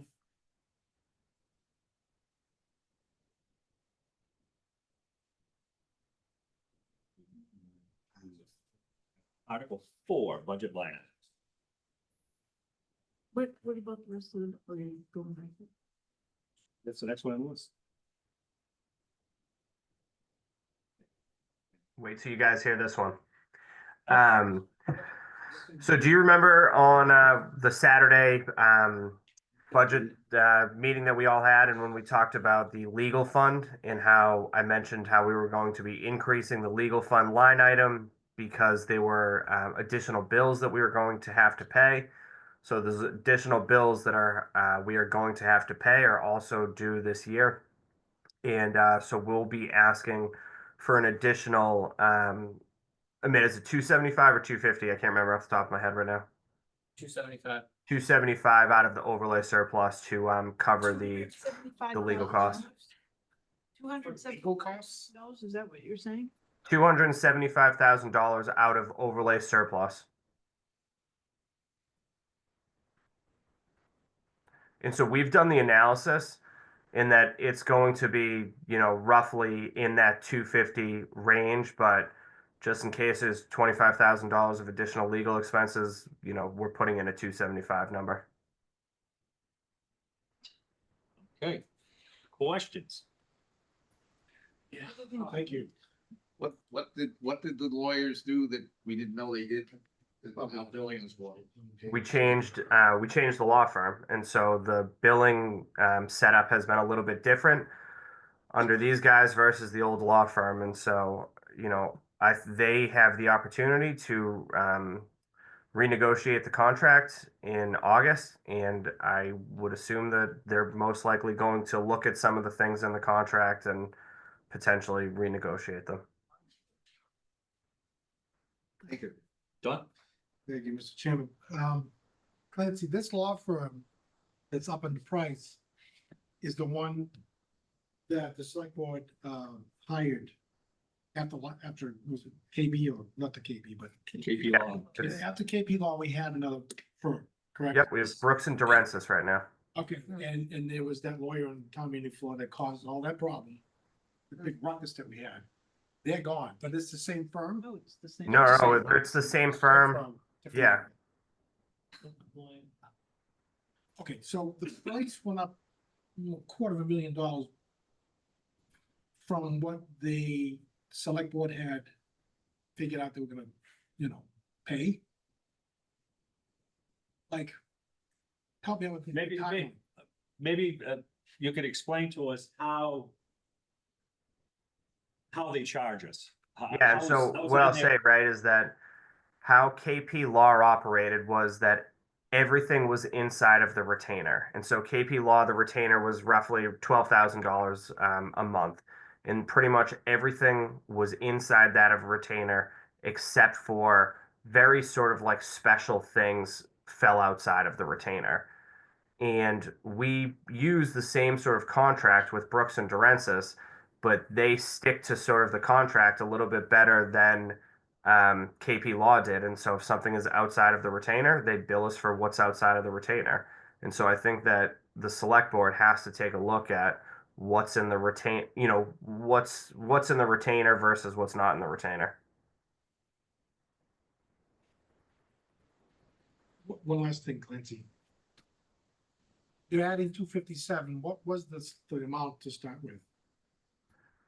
I don't have it in front of me right now, but I can find it for you about two. Was budget, original budget. 57. No, the fiscal 25 budget for this line was 275. Was the actual. No, that, Now it's more than double. right, so 275 was a budget, and then we're asking for another 275 from overlay to But- cover. But in fairness, within that 275, Yeah. it's also Labor Council Yeah, and. and assessors. Assessors, What's the percentage? hold on. I don't. And so Mitt did the analysis, right? And so,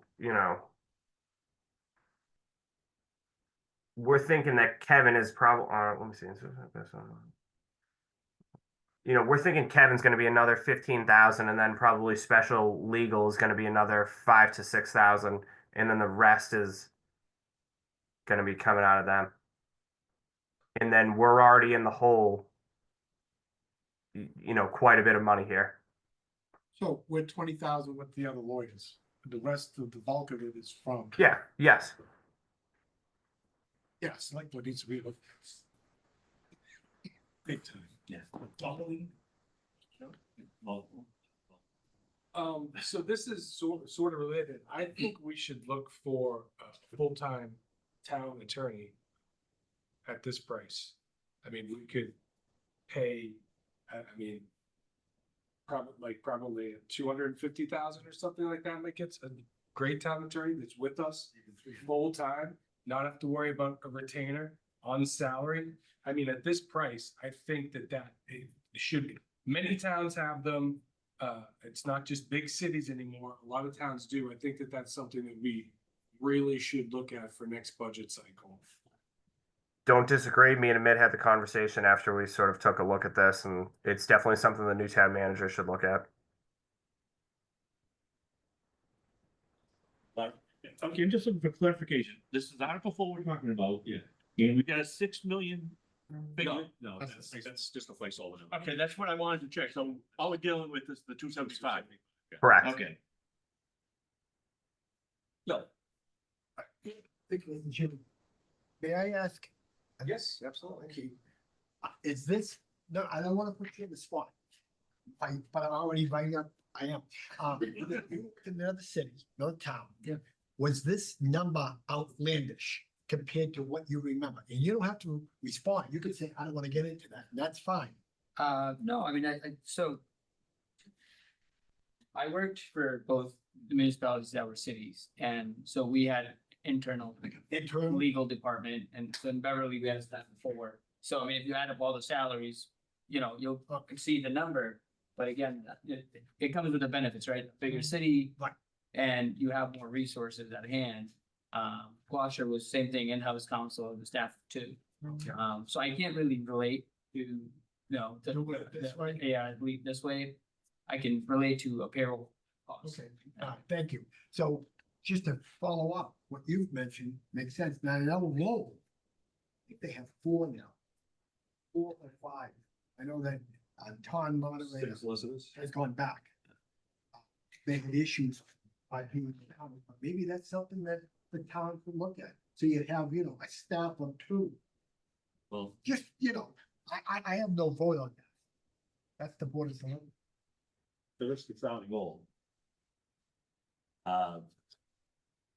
I was here through Copeland and Page, which morphed into KP Law Office. Copeland and Page, Brackett and Lucas, Lewis and Costello, KP Law. And now these, and I have never, there has been some legal overruns. Because as I recall, most of them, if not all of them, the retainer was for the general services. The only thing they charged us extra for was litigation. So if the planning board got sued, or finance committee got sued, then they would. But everything else was done within the retainer, and I've never seen a figure like this for cost overruns for town council. So nothing like this. It's a lot. Yeah, nothing like this. Anyway, thank you. Sure, can I ask a question? Go The ahead, Josh. expenses that, thank you, sir. The expenses that we're seeing, Clancy or Amit, in your opinion, that generated these overruns. I don't want to ask you what the issues were, but are they behind us or are they likely to persist? Like, No, they've been consistent at, $20,000 a bill plus an additional $11,000 in the retainer. I mean, Amit, right? Yeah, that's correct. It's an average across, since we've started, or I've only looked at fiscal 25. I believe that's when they started, but that is an average across on a monthly basis, yeah.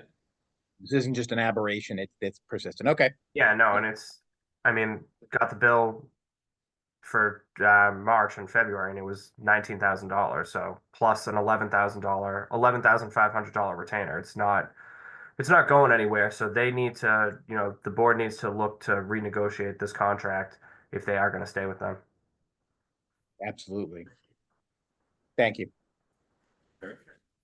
Okay, so I'm looking at the budget for this budget, 26, and looking back at budgeted for 25, it was for legal 257. So then it was for 26, it was requested at 350, which is why we had the $93,000 increase. Does that all make sense? Yes, I Yes. think, Okay, it's 257. I think I said 275. that's fine. I It's 257. understood what you meant. So at a certain point early on in our relationship, other than thinking their quality was not that good, was it clear to everyone in the accountant's office that they were billing us by a number of far in excess of what we thought? Or is this all new news? We knew, Paul knew, we were aware. A pity that we weren't part of that we didn't hear about that. A pity. I'm shocked. Here we are making a big fuss about $93,000 and we're basically, unless I'm reading this wrong, we're doubling what we thought they were gonna be. We thought they were gonna be 257, now we're adding And that was, 275. and that 257 was all of them, Right. legal Yeah. legal expenses. Am I hearing that wrong? Yeah, no, and so I mean, this budget was created, the FY 25 budget was created under the guise of a different law firm.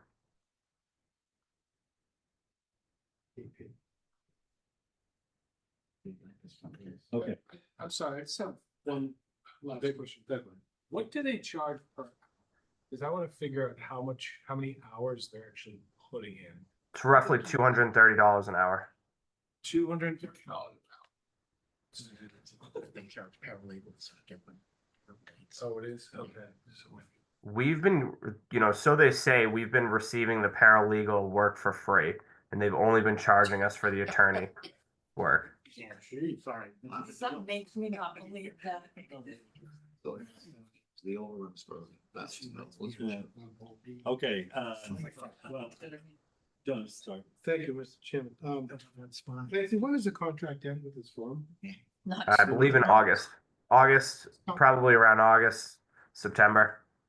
Okay, if this goes through, passes, it, I think don't. We kind of have to pay it no matter what, it's a contract. What does that leave in the surplus? I missed that last part. What will be the final number in the surplus, overlay surplus? In regards to, I'm just not understanding your question. So, Overlay surplus, what will be left over in overlay Oh. surplus? It's a huge number, right? You're talking Yeah. 5 million, 6 million? Yeah, 6 million. It's still. that's this year. Okay. That's all I have, thank you, Mr. Chairman. Okay, and John just. I'm sorry, Don. I don't have a question. Kelly said she's had her hand raised and wanted to know if you would take a question. Don't shoot the messenger, I'm just passing it. Please do not do that. Don't take, Kelly, don't on take your that. computer. have it on. No, I'm just passing a message on. Yeah, don't. Oh, don't, but is she not showing up? No, Lindsay, do you have, Kelly on your screen? Cause I don't have it. It's up to the chairman, if however he wants me to handle Is it. she there? Is she there? Yeah, she's there. Oh, okay, that's what we were asking. Do you want me to let her in to ask the question, Dave? Yeah, go ahead. Go ahead, Kelly. Hi, thank you, Dave, and thank you to the committee for taking my question. You brought up, and Dave, you brought up something because you've been around for a while and you were a selectman also, and you mentioned all the law firms. Is there a way that the committee or we reviewed this contract wrong and that there might be a mistake with the way they're billing? Because that is a lot. Like you guys, I'm glad to see that everybody is like shocked and surprised. I just like Dave, you had mentioned we haven't gone into litigation for anything major. I don't think that there's not been any suits. It's maybe 1 or 2 going on. That's a lot of money. We actually did go into litigation with the town center project. Yeah, I know that one. I know that one. But that was with KP Law, That not with costs the a new lot of firm. money. Yeah, but that was with KP, not this new firm. So they KP Law, that was with them, not this group hasn't been with us Was for in a this year yet. fiscal year. It was in this fiscal year.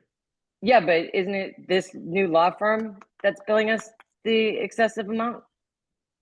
Right, we do not negotiate the contract with the legal firms. That's the board, the select board's purview to do that.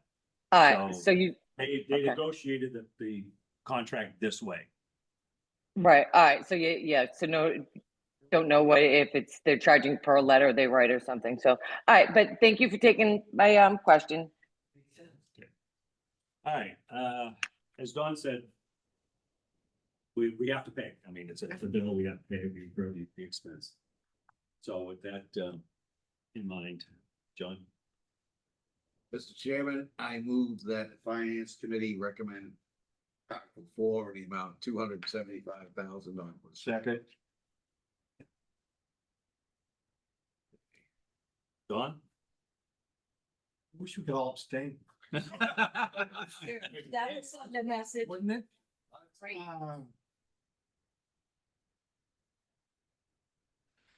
Begrudgingly, yeah. Yeah. Jim? No. John Malloy? Nope. Brian? Yes. Sharon? Yes. Bill? Aye. Darlene? Regretfully, Mary? I guess regretfully, I. Doug? Larry? As much as I hate it, did incur the bill, yes. Chair votes aye. Is there a respectful way that we can ask for an explanation from the select board? That you can think of? If we want to do that on town meeting floor, so we can. Well, I don't want to do it on town meeting floor, that's why I'm saying if there is a respectful way we can have a meeting with them or discuss this. No, it's their purview to make out the contract, and that's what they did. Can only do what we can. But this will only strengthen them. Yeah. Oh, the 96,000. Most definitely. Okay, 24 revolving funds.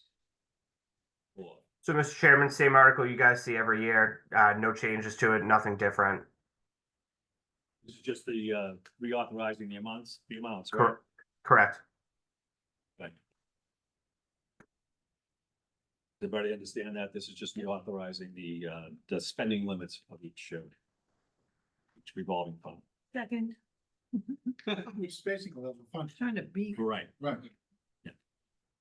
Mr. Chairman, can I ask just a clarification question? The respite care, is that the one under the Board of Health? Is respite care under the Board of Health, or is that COA? Respite is out of COA. COA.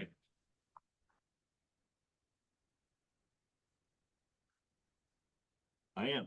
Mr. Chairman, I move, Oh, I'm sorry. The school department said they were separating beam and project support, so why is it still listed here? This is just spending limits. So I know, but- this just says beam. And so the ones that Dr. Cleary is separating do not need to be authorized through town meeting. So she's splitting beam up, and there's 2 additional revolving fund accounts that she is also going to be sort of splitting it up into, but those do not need town meeting authorization. Me and her already looked into it. Only certain revolving funds need town meeting authorization. And so like you'll see here, the recreation department has a revolving fund that does not need town meeting authorization. So there's only certain revolving funds under Mass General Law that need authorization through town meeting. Mr. Chairman, I move that the Finance Committee recommend Article 24 as written in the preliminary town. Second. Say it on here. I did. Since they're ignoring me, I will stay. All right. Don, Yes. Jim, Aye. Don, Aye. Brian, Aye. Sharon, Yes. Bill, Aye. Darlene, No. Mary, Aye. Doug, Aye. Larry, Yes. Chair votes aye, 10-1.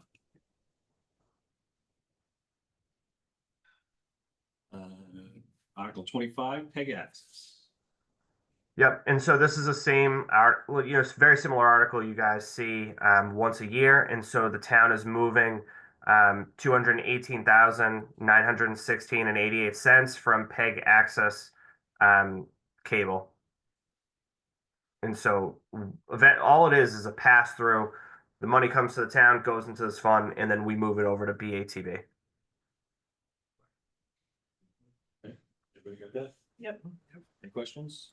Nope. Mr. Knight? Mr. Chairman, I move that the Finance Committee recommend Article 25 as written in the preliminary town. Second.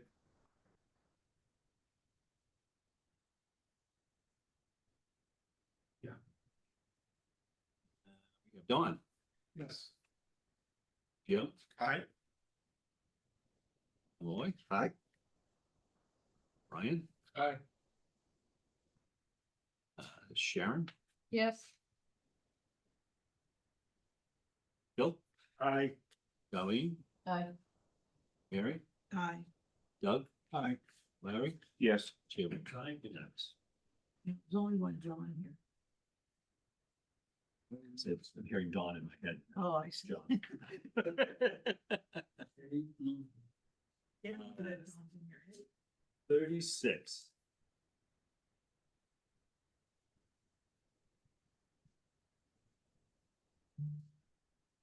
So, Mr. Chairman, 36, we recently did an article like this, I believe, for the food pantry. And so all this is this 121 Lexington Road. This is the new recreation center building. And all we're doing is having town meeting grant the select board the ability to authorize an easement, a utility easement on that property. It's just sort of a funky way of the way that things need to be done. The town manager, the select board can't give an easement unless we have authorization from town meeting. Everybody have questions? Nope. Yeah, how big is the easement? How big's the easement? It's as big as 121 Lexington. It's not very big. It's a utility easement. I don't know off the top of my head, but I'd have to guess it's no bigger than 20 feet, but I can find that out and let you know. 20 feet wide. Jim? Were there any utility easements already on the property? Good point. National Grid asked us to do this one. And so that's the reason why it was brought up. The way that the building is going to be designed and set up, they needed the easement in this location. I don't know if there's any easements left over from the school. Thank you, Kevin. Mr. Chairman, I move that the Finance Committee recommend Article 36 as printed in the preliminary town warrant. Second. Seconded. Dawn, Yes. Jim, Aye. Joe Malloy, Aye. Brian, Aye. Sharon, Yes. Bill, Aye. Darlene, Aye. Mary, Aye. Doug, Aye. Larry, Yes. chair votes aye, 11-0. Unanimous. 37 is being withdrawn. 37. Yes. What Yes. article's 37? That's the, Legal notice, publication of legal notices, digital publication of legal. Yep, that is being withdrawn. We actually have the ability to do that per the charter right now in definitions, section F, local newspaper. All right, now we'll move to Article 16.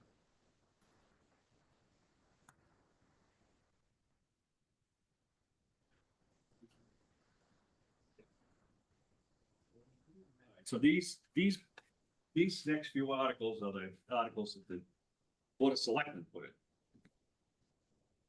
Apparently ignoring the fact the Finance Committee is in charge of the budget and presenting the budget town meeting. It is the Finance Committee recommended budget. I don't know why they put them in there. If it was to break them up so that they could be discussed individually. I've been doing on town meeting for 30 years and we've never not been able to ask questions about any line item in any budget. Even the school budget, they can question line items, they just can't move money from them. I don't understand this, I don't know why they put it in. Clancy, if you have any possible explanation. Yeah, so Mr. Chairman, they voted on it 4-1 to split up the articles. The big thing around it was to allow people to vote on, each article how they see fit. It was brought up that there was a sense of town meeting taking about 4 or 5 meetings ago about the bundling of articles. And so this led to, sort of the driving of splitting up the articles, allowing people to vote on them separately and, asking questions on them separately. That bundling of articles did not involve the budget. That wasn't their problem. So if that's the reason they're using the wrong reason. Mr. Chairman, I did ask the former chairman of the select board about this. His response to me was, he was tired of getting phone calls regarding the school budget. Well, that's his job. And it won't be, Well, that was the explanation. That's what he gets paid. it won't be changed in 2000. All 2,000 of it. That was the explanation to the direct question. There's never been a time where a town meeting representative has been denied their opportunity to ask a question about anything in this budget. Anything.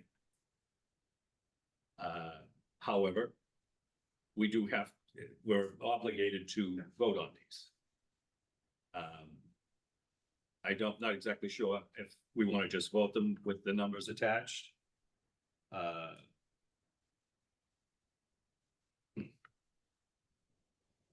many are there, Mr. Chairman?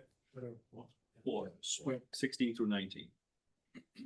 What happens if we vote negative on? We already, We've already voted for. Yeah, we've already voted the We already numbers. voted. Right, under the one budget Yeah, article. no, and. Well, under the we- meeting we- meetings, yeah. To go. we've over the budget. met, and we have reviewed each one of these budgets. Right. And we have voted the numbers that you see here. You've got from Mary. So we voted to approve these budgets. So I can frame it that this is how the committee voted on each of these budgets. But my plan is to move our Article 20 prior to these. And have the discussion there. If town meeting decides they want them broken up, they can make that decision. They've always had that ability. They've always had the ability to talk about any warrant, any budget line item in any budget, and they've never been denied that opportunity. If they choose not to get out, that's nothing we can do about that. Well, this won't make them any more eager to stand up. Yeah. It's just silly. Just Ellie. Don't we have to vote on each item? We do, We do.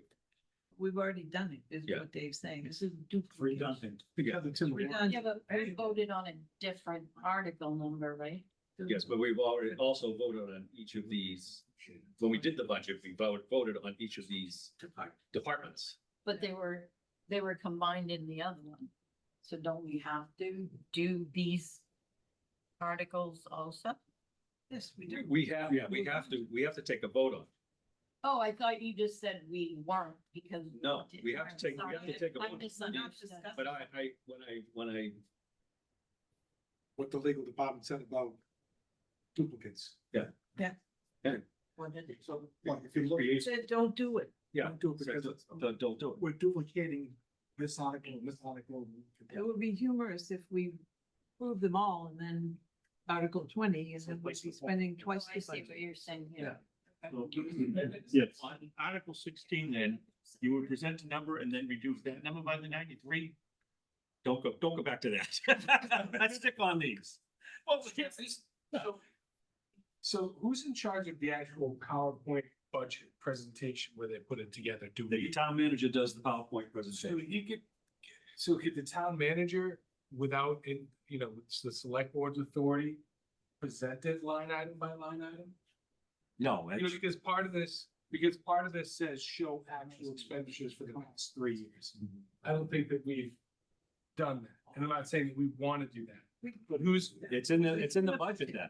okay, yeah, but I guess in charge, who's in charge of choosing how the visuals and stuff are presented, and if they go line item by line item, because they can read them all off, right? You see what I'm saying? What do you mean they can read them all off? Like who's ever presented? Well, I think Clancy, like he So, can. Brian, what I'm I gonna just do wanna is have I'm a gonna presentation present, for him. Yeah. 16.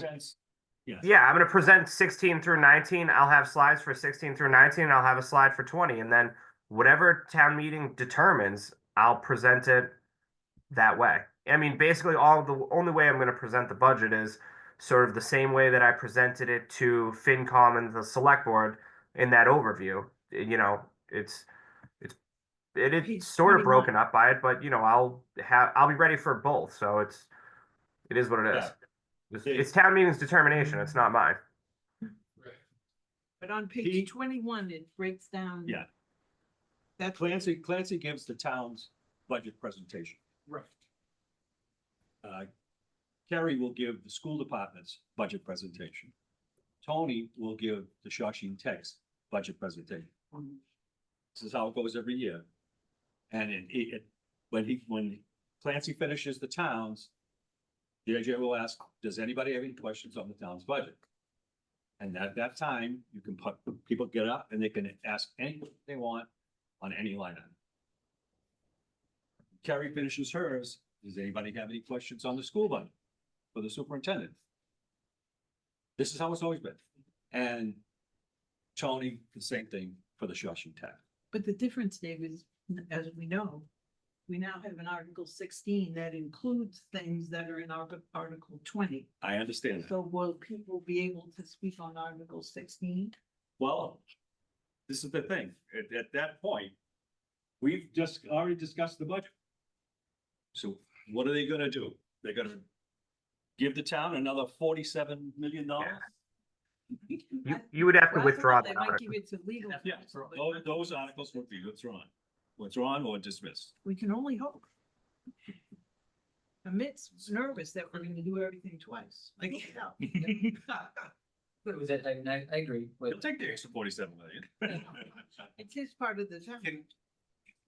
Yes. We voted on 20, which was a combination of the four. Yes. Can we just withdraw 20 now and vote on 4? No, we're not gonna withdraw our article. It's our job to put that article. So, okay, It's our job to present that. past practice, we always had one article, 20, that had those 4 line items, and everyone presents, everyone can discuss the whole 9 yards, but at the end of final discussion is vote on one article. One article, Includes all 4. yeah. Okay. No, But in past, they would ask every category, do you have any questions on this one? Do you have any questions? oh yeah, we used to go through like how much Yeah. toilet paper costs. Beyond belief. Yeah. It's crazy. Well, that was a long ways back. Yes, it was. Yeah. Chairman, if I may, help clarify this. Is it up to JJ to say I want to go article through article, 1 through whatever the number is, straight through, minus anything that's withdrawn? Sometimes you might have something that's time short, or to move it to this date. Are we planning on doing that with 20? Yes. Where we put this? Probably third order of business. So, Probably fourth order of business On the first hand? on the first night. Yeah. so it won't be before article 4, Right. it'll be the third. Actually, maybe I'll do it after on. Well, then we'll strengthen our. Before 16. Well, yeah, think about it. That I'm makes just curious. sense. Makes those articles moved at that point. Right, and they'll have to withdraw. Exactly. Okay. Technically, they wouldn't have, right? I mean, they could still vote them, but I mean, what kind of, what wording do they have? But the conversation is gonna be, we can't approve this because we already approved 20. Unless they get everyone to vote down 20 in lieu of bringing 16. That's kind of why I was asking. Yeah, that's sort of, I mean, that could happen. It's first, I hate to say it's first come, first served. And the first one was the bite at the apple's gonna win, because town meeting will do that. That's what they've always done. And 16 to 19 are just redundant. And I'm not sure how the select board's gonna fight to get those discussed after 20's been approved. Right? Unless someone says, you know, vote down 20 so we can then bring up 16 through 19. And There's that's no gonna be need, hard. because for 20, they could ask any question. Any Well, line. I 100% agree, but they're gonna have to either force a negative vote or not approve to bring up 16 through 19. Okay, so. They can ask them on- Well, like I say though, it's first come, first served. They did 16 through 20 first. They did 16 through 19 first. Then They're not. 20 will be withdrawn. Yeah, you can't do 20. Yes, like saying, basically, if they do a power graph and try to get theirs before 20. Yeah. Honestly, this whole thing seems childish. It is, Absolutely. But that's my opinion. and I think they've satisfied the people that are upset by showing it this way. I don't think anybody really cares. about it. I don't think it, like Dave said, it's not in their purview to do that. Maybe they should have come to Dave and said, hey, can we do separate articles and work something out with the finance committee opposed to putting in the separate articles. I do agree on separate articles, Everybody. but we've always had the chance to question. I just think this back and forth between the select board and FinCom seems immature. Yeah, immature. Unnecessary. There's enough contention in this town. Well, all right, so what we can do.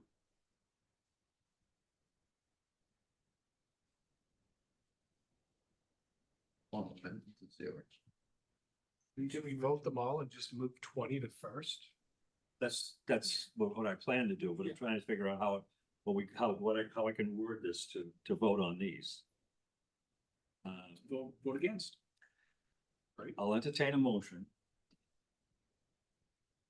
to attach a figure to Article 16 of $47,816,459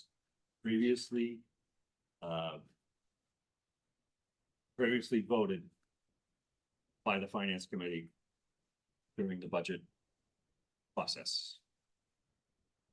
Did you get that? Could you repeat that, David? I need to. This is Article 16. 16, Yeah, I thought it took a long second. The town's portions of that. Can you repeat these? I'll entertain a motion to attach a number of $47,816,459 to Article 16. Oh, I see what you're doing.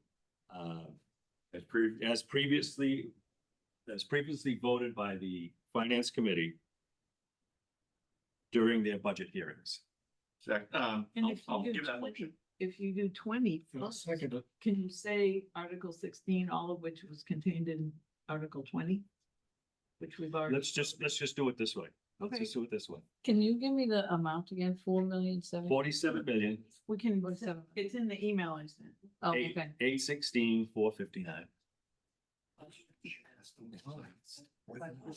Yes, go ahead, I'm sorry. Why not do it the way we normally do it? Because then we'd be voting double the amount, sorry. But if you're moving 20 before that, wouldn't that just? alleviate this? That's provided the town meeting lets me move it. So Isn't it JJ? I know, but I'll ask them to. Somebody challenges it, somebody will challenge it. I just think by doing that wording, well, maybe that's your point. It's is just- guaranteeing that they now can't do 16, 17, 18 because we're voting it as part of 20. If it's the same money, you can't spend it twice. I know, but we're taking away, We're basically not making a recommendation. We're telling them what we did. I have a. I think that's wrong. Yeah. I have a unique, I mean, just a weird scenario that might happen and I don't know the answer to. What if both 20 and 16 get voted down because both sides are fighting and they can't agree on it? Then we don't have a budget. Okay, that's kind of what I'm saying. It's not a budget. That kind of stinks. Planting leaves, right away. You have a 1/12 budget until you guys can settle it out. I know you're the chairman and you get to make the motion. Yeah. But I have to say, I don't agree that we're changing the way we're doing a motion just to try and prove a point to the select board that we're going to do it. No, I'm not trying to prove it. No, I'm not doing that for any reason at all. I can't put this number on the floor if we've already voted our budget. But you don't know that we've already voted our budget. I don't. That's why I have to do it this way. If it gets to the point where we're gonna do these and that, We're gonna have to. We'll withdraw. double I'm it. gonna have to have a, I get that. I just feel like we're playing with our motion to make sure that town meeting can't vote them separately. no, That's not what's. no. I think this is a safety net that if 20 goes through first, I mean, if 20 goes down to defeat. Yeah. These numbers are the numbers that we have under 20. It's a safety net. Yeah.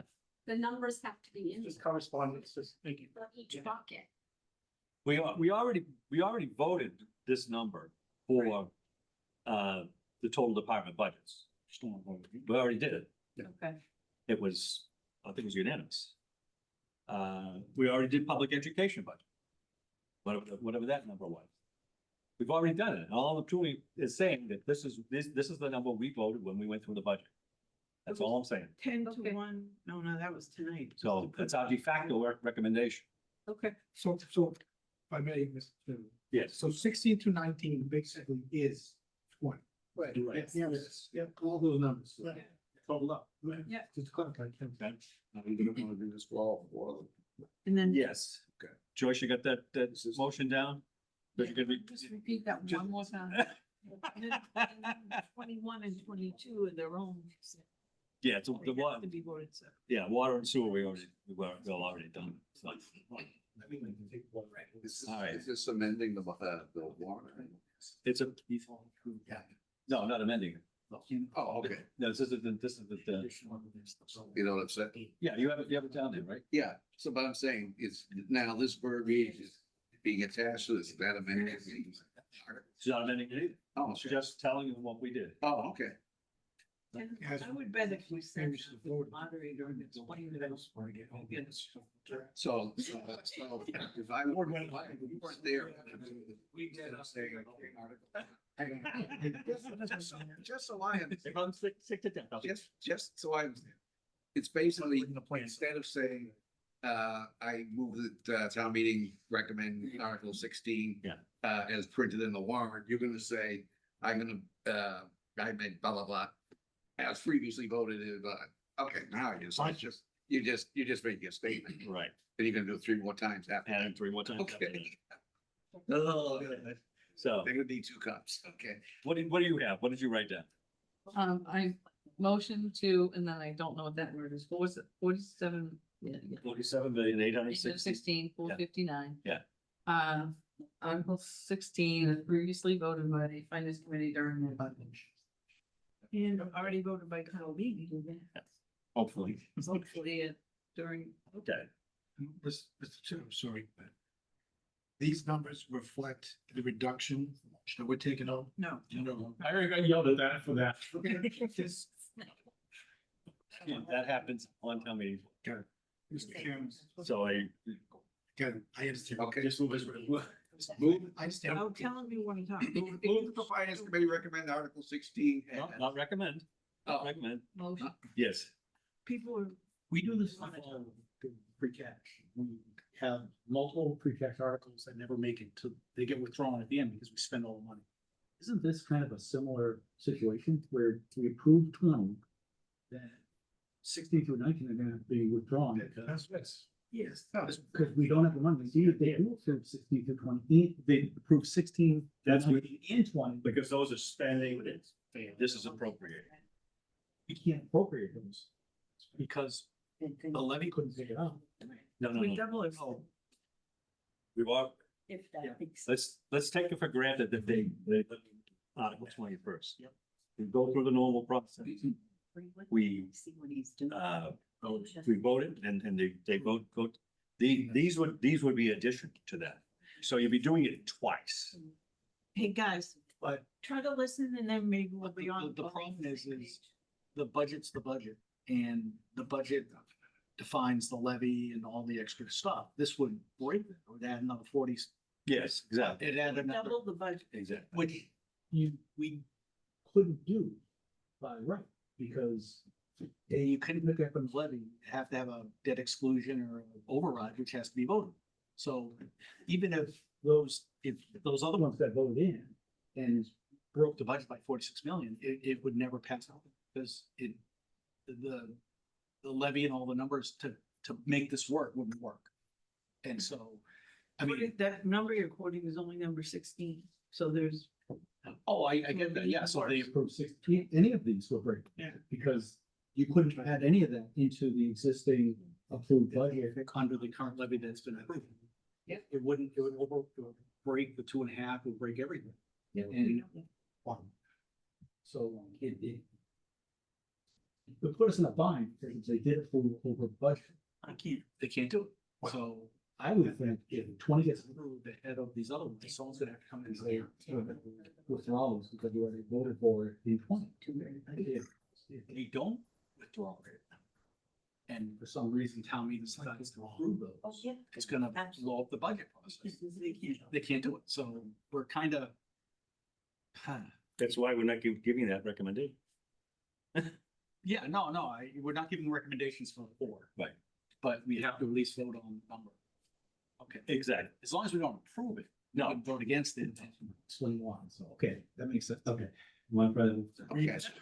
I'm gonna say it slowly. All right.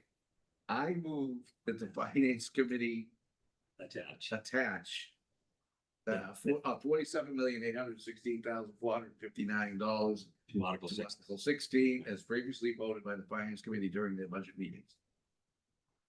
Second. Was Doug? Yeah, I'm missing why we ever say that. All people the chance to vote. Oh, you're saying no one vote, I no know one you don't second? say recommend, but you say attach. Because there's no number on it. So the number's not gonna. Will a number be on there for the final warrant? Yep, numbers go on for the final warrant. If you guys remember, what we do is we take the budget detail in the budget book and we paste it in there. So every line item in the budget is in there. So you'll have But does it personnel full-time, personnel part-time, contract services and leases, capital outlay. The whole thing is in there for, police, fire, town manager's office, the whole bit. But do you marry it to the specific warrant article that includes all those departments? I will do that for the town government, for the schools, 16 through 19. I'll do all of that. Unfortunately. Well, if somebody has a better idea than what I just, I'm open to hear it, because if we vote it down and they don't go along with moving my recommendation, then I'm gonna have to get up there and say that we don't approve the $47 million. I think we have no choice but to go with that, where we're heading now, because we have to have the safety net, because you don't know what is gonna happen with Article 20. Yeah. We gotta get that first. Yeah.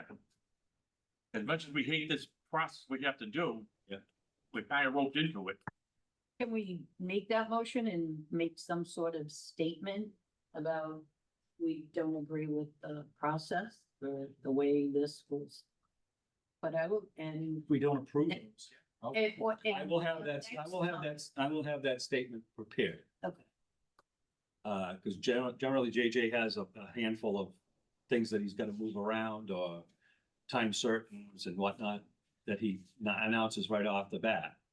And one of them will be to move Article 20 to the fifth order of business.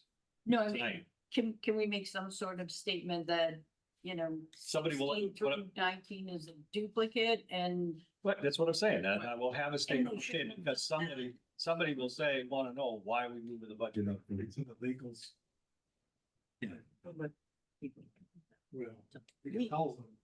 Yeah. So I will have a statement prepared should someone ask why we're moving. Can we vote to bundle Article 16 through 19? No, that's to do. Can someone make that motion on town meeting floor, and then you would sense it as the same thing? Oh. It's just easier to move to Well, dismiss that's them. what I mean, that's what I mean, so, but if 20's not first. Yeah. That could be done. That's the alternative. That's the alternative. Say if 20 does not get put first, so we can vote the bundle 16 through 19. Somebody could make that recommendation on, or make that amendment on the floor, but That's gonna mess things up. it's gonna mess things up too. Well, everything's gonna be a mess, I got a feeling. If you, I mean, Yeah. if you're gonna do anything strategically, what I would say is if, whether 20 is before us, before these or after, when it gets to these, just make a motion to dismiss Article 16 through 19, and then they'd have to take a vote on that. And then, because usually it's pro forma, it's just, we do it, but this would actually, obviously, spur a discussion. Yeah. But I mean, that's real, I mean, that's what the my opinion, what the responsible thing to do would be is get 20 moved in front, get that done. And then when you get to 16, you say, I move, that we dismiss Article 16, and then If it passed, it. if 20 passes, yeah, if 20 for some reason doesn't, then you go with these. Yeah. Couldn't someone do the same though and say, we want to dismiss 20? They could, yeah. Well, if Article 20 passes, these don't mean nothing. They get dismissed. They get dismissed. Yeah. Well, they don't. I mean, yeah. The sensible thing. Yeah, but, yeah. So then we'd have to raise it up. But so, yeah, the problem would be, yeah, all you need is enough people that are just get their heels dug in, and then you're gonna have a horrendous mess, I presume. A big override, so. Oh, it ain't gonna happen, sir. That's what I mean. No, it's funny, Don, you mentioned that about the legals. Yeah. They don't mention that the same thing would happen not only to 16, 19, and 20 about the possible unintended duplicate. They don't mention that for 17 and 18. They didn't notice it. Would it cost $290? They fell asleep when. Shocked, I know. I didn't want to say that, Harry. Okay. It's unfortunate the moderator's not here. And I'm not being facetious, but is it possible to say that we recommend that our 16 through 19 be dismissed? Can we vote on, could we as a finance committee vote that? They're not out. We recommend. We recommend. I know, there's no lawyer here, we need one, but, When would we say that? well, tonight, now, Okay. Recommend to dismiss them. Do we really want to get into? That's a that? punch me. we recommend they be dismissed because they're a duplicate of Article 20. Line Molson and Finance Committee votes against the budget.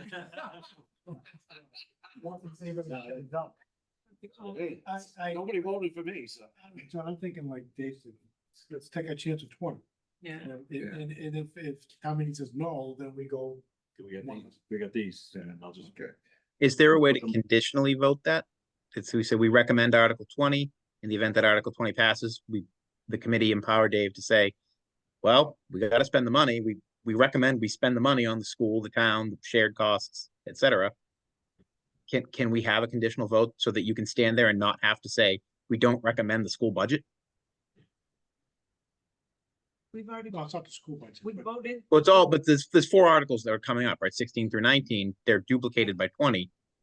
We want 20, but if for some strange reason 20 gets defeated, we don't want to be in a position where we voted not to recommend 16, 17, 18, and 19. Right? Right. Right, yeah. I hear what you're saying. Because otherwise Dave is standing there telling them that we voted, 8-3 not to recommend the town budget, the school, but whatever. We'd be going through that 4 times. That would be uncomfortable. Yeah, no, there's no harm in voting it. I think this comes down to Dave's cachet with JJ. Can we move this to 20? Move 20 to I will certainly And ask. that will We be, we could always just ask him to watch the video of this and then he'd know everything we're talking about. We could ask the assistant moderator to weigh in with his, protege. He has a lot of pull. He's going out of town. Run, Jim, run.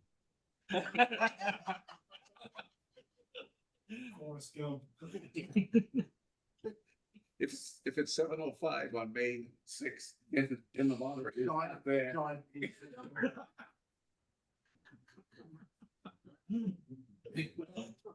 That's not fast. Jim's gonna go to his house and drive home. If Jim's here. so, Dave, what are you thinking then? I can't figure a great way to go about it. So just vote yes on all of them, just vote them. But, excuse me, when, 20 goes first. some years ago, when I was the chairman, you know the little weird thing John Curran used to point out in the grid, the little one that at the top it had stripes to show the year that we didn't do what we were supposed to. Keep money do? back to the taxpayers. I got up at town meeting and had to say, I'm embarrassed to tell you that the finance committee double voted. Could not persuade them not to do that, so they double voted on the budget.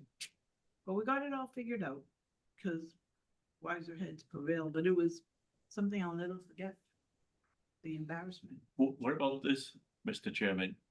I don't know if tabl's the right word, but do not do anything with these tonight. No, Would you mind? let me finish, please? There's no way you can take that anywhere that I support. In that We see what happens on the first night with Article 20. And then we can meet half hour before. And just to pick the. Oh, not gonna abdicate our responsibility to We have to. have a recommendation of some sort. I say Dan will work against it. Yeah, we vote for Article 20 and then we take a break to have a meeting, so we can decide. No, we then put off to ask these for the Thursday night. They'll hang, I won't sleep for days. Yes, Gee. I've already penciled up a month of May. So strategically, something's gonna happen. If 20's allowed, it'll probably pass, and whether or not it's the FinCom's recommendation or the whole town's town manager's recommendation, we don't know yet. It's also maybe a good idea to ask the moderator to say something before 20 that everyone here is allowed to ask any questions they want about the entire budget. But the schools have to be voted bottom line, but they can ask a question.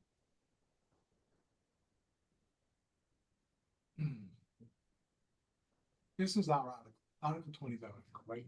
Well, there was one other thing we could do, I just thought. We've already voted this money for all these whole rent. Yes, we. Yeah. We can do recommendation reserved. Yeah, that's an old school. Or I've had to do recommendation reserved because the warrant went to print before we had finished our meetings. Yeah. And I've made recommendations verbally on town meeting floor for those articles. Do recommendation reserved if they don't do what we want to do with Article 20 and we have to do it this way. We already have our votes for those numbers. Seems like we're dodging our responsibility. No, Yes, to me, it seems that way. well, this is the best way to go about it, I think. If we do that, then that would actually provide the opportunity to explain why we had to do that, because we did not want to duplicate. Yeah. Put the town in a bind with having, two Double opportunities, double budget, so, yeah. So we did not, we had already voted for the money. And we're just reserving recommendation because we don't want to be on record as, being irresponsible and voting the same money twice. Because we didn't know this was all gonna shake out on town meeting floor. Yeah. if John says something, I'm sorry.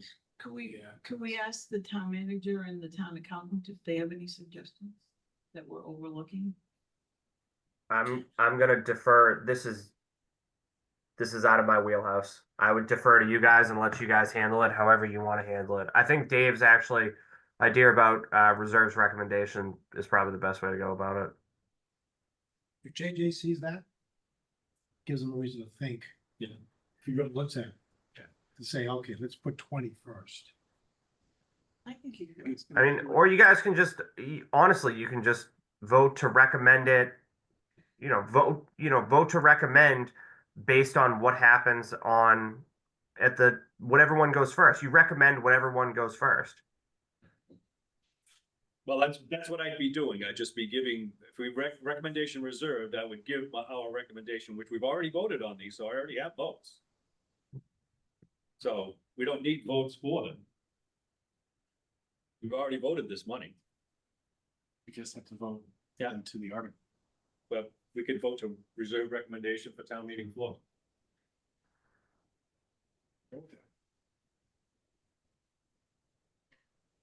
You can say no. People can say no if they want. Okay, Yeah. so I'm not a fighter.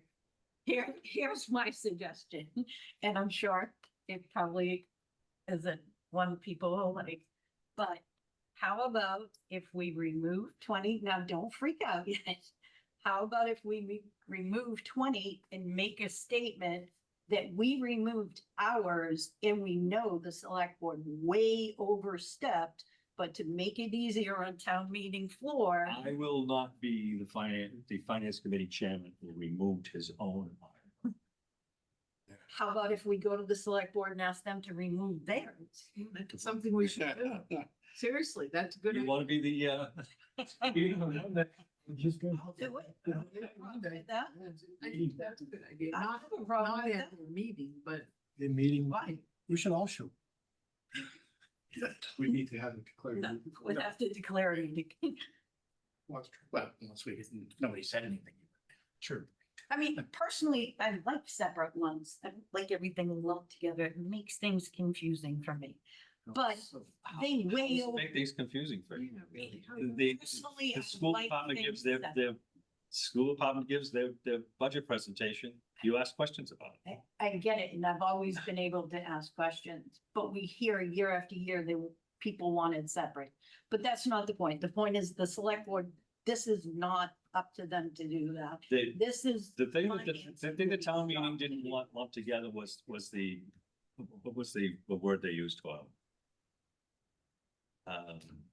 There was a bunch of John bundled a bunch of. consent. Yeah, consent agendas. agenda. Consent agenda.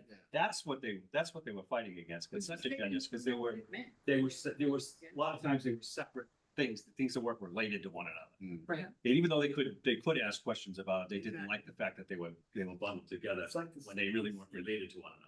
It had nothing to do with the budget, nothing. Okay. That's what you sent to me. It's like. I will- Yes, go ahead, give us a motion. Okay, we'll do this one at a time. Gotta do all. Yeah, do it for one at a Okay. time. Mr. Chairman, I move that the Finance Committee reserve recommendation on Article 16. Second. In the amount of anything? Nope, we're just reserving recommendation on the other. But you already voted on the number. Yep. So we'll. Okay, I don't read the names. Don, Yes. Jim? John? Aye. Brian? Aye. Sharon? Yes. Bill? Aye. Colleen? No, and I'd like to go on record. I don't agree with the motion. Okay. Mary? Aye. Doug? Larry? I'm not sure I agree with it, but I don't have a better solution, so yes. Chair votes aye, 10-1.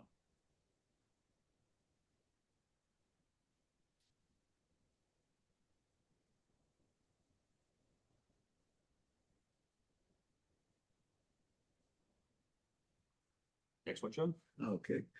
Mr. Chairman, I move that the Finance Committee reserve recommendation on Article 17. Second.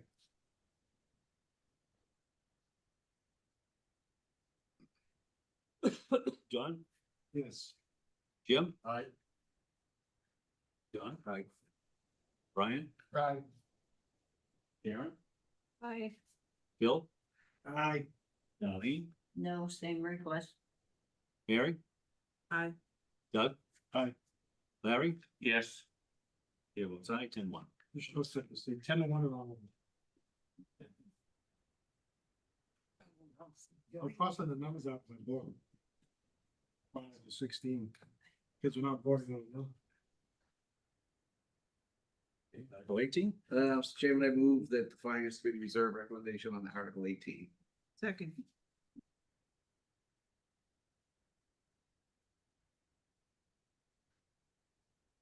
Don? No.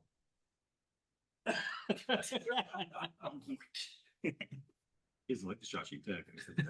It's getting on the bottom already. Jim? Aye. John? Aye. Ryan? Aye. Sharon? Okay. Phil? Aye. Colleen? No, same request. Mary? Aye. Doug? Aye. Larry? I didn't vote for the budget the first time, so no. No? Chair votes aye, so it's 8-3.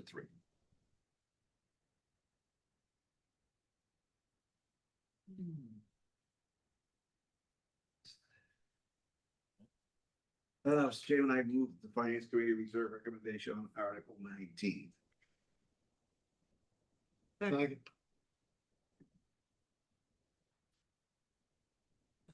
Don? No. Jim? Aye. John? Aye. Ryan? Aye. Sharon? Aye. Bill? Aye. Darlene? Nope, same request. Mary? Aye. Doug? Aye. Larry? Yes. Chair votes aye, 9-2. Yeah, then voted no. That's it. We have them all? That's you. We, I don't think we have any. Mr. Chairman, have any minutes? Did we ever take a vote on the withdrawal of, or do we have to vote on that No. doggy daycare one? That article? It was withdrawn. Yeah, okay. They can withdraw them prior to them going to the final one, once we're in the final. Specific town meeting floor. Was there a vote on 38, remote participation? That's withdrawn. Got them all. So we're done. I answer. We were done a long time ago, Don. Yes.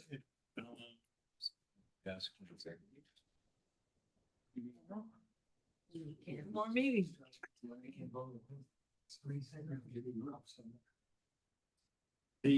Trust me. Who put the remote participation for town meeting on the warrant to begin with? That was a selectman article, board of selectmen article.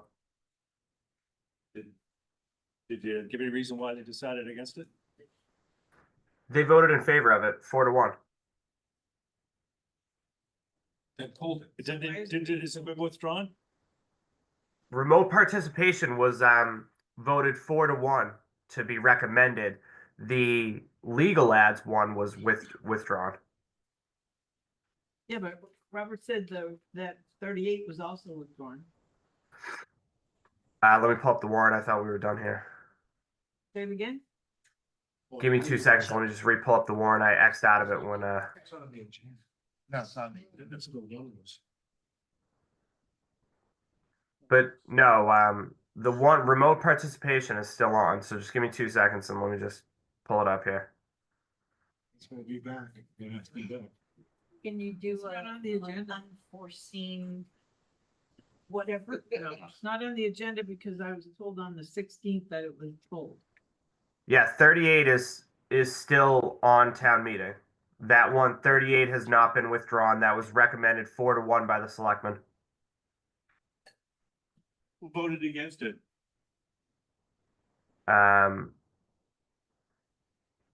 I don't remember off the top of my head. I can't. That's why you have to put it there. But ask them later. But All right. we really can't hear it. No, we can't. Although this is We just meet like 5 minutes before town meeting. Meeting, yeah. We have this reserved, 6 o'clock. Okay. That day. with- About 37.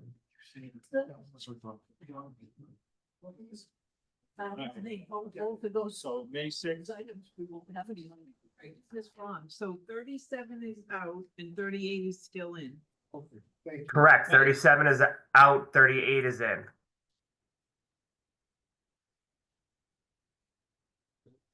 Mary, put them both on the agenda and then that night you can say 37's out. We already. Okay, so 6 o'clock, all right with everybody for, Too early. Tuesday the 6th? 6th. The room is booked for 6, but we're gonna do one article and possibly some minutes. what, you wanna get 6:30? I- I hate 6:30 would be better. 6:30, they want? 6 when the first night of town meeting. Come up here.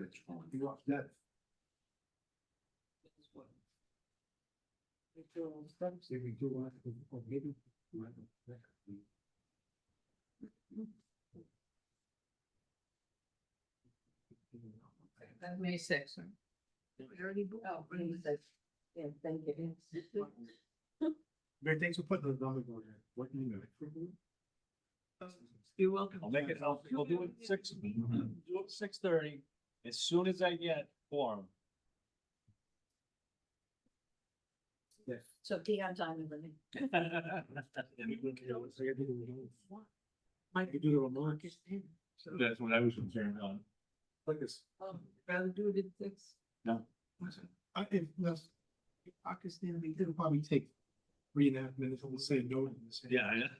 I can't imagine. Do you have any idea how much it would cost us, Clancy, to actually pull that off? The remote town meeting? Yeah. At this time, no, I don't know. And so my recommendation, so when I brought it up to the select board, what I said to them is that, we don't want to go through the whole process of figuring out what a remote town meeting is going to be like if town meeting doesn't want to have a remote town meeting. So have town meeting make that determination. Does the body want to be able to allow remote or hybrid town meetings? And if you do, then you have a year to figure it out. It needs to be explained to them that this is not a get out of jail free card, that they can just decide, nah, I don't feel like taking a shower, I'll just attend town meeting this way. Yeah. That's not what it's for. That's not No, what it's for. It's matter of fact, it's in the law that says if you are at all capable of making the meeting, don't do it by Zoom, get to the meeting. That's for extreme circumstances such as we're experiencing tonight.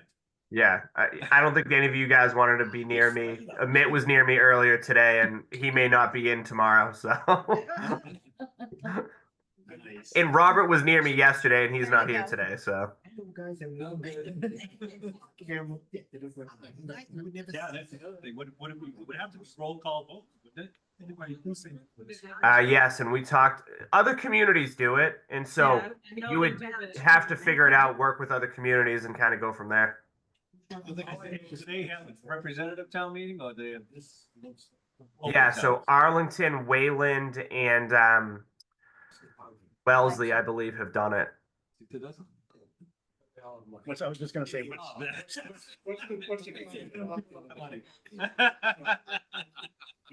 the CFOs are on their yacht while they're doing town meeting. Yeah.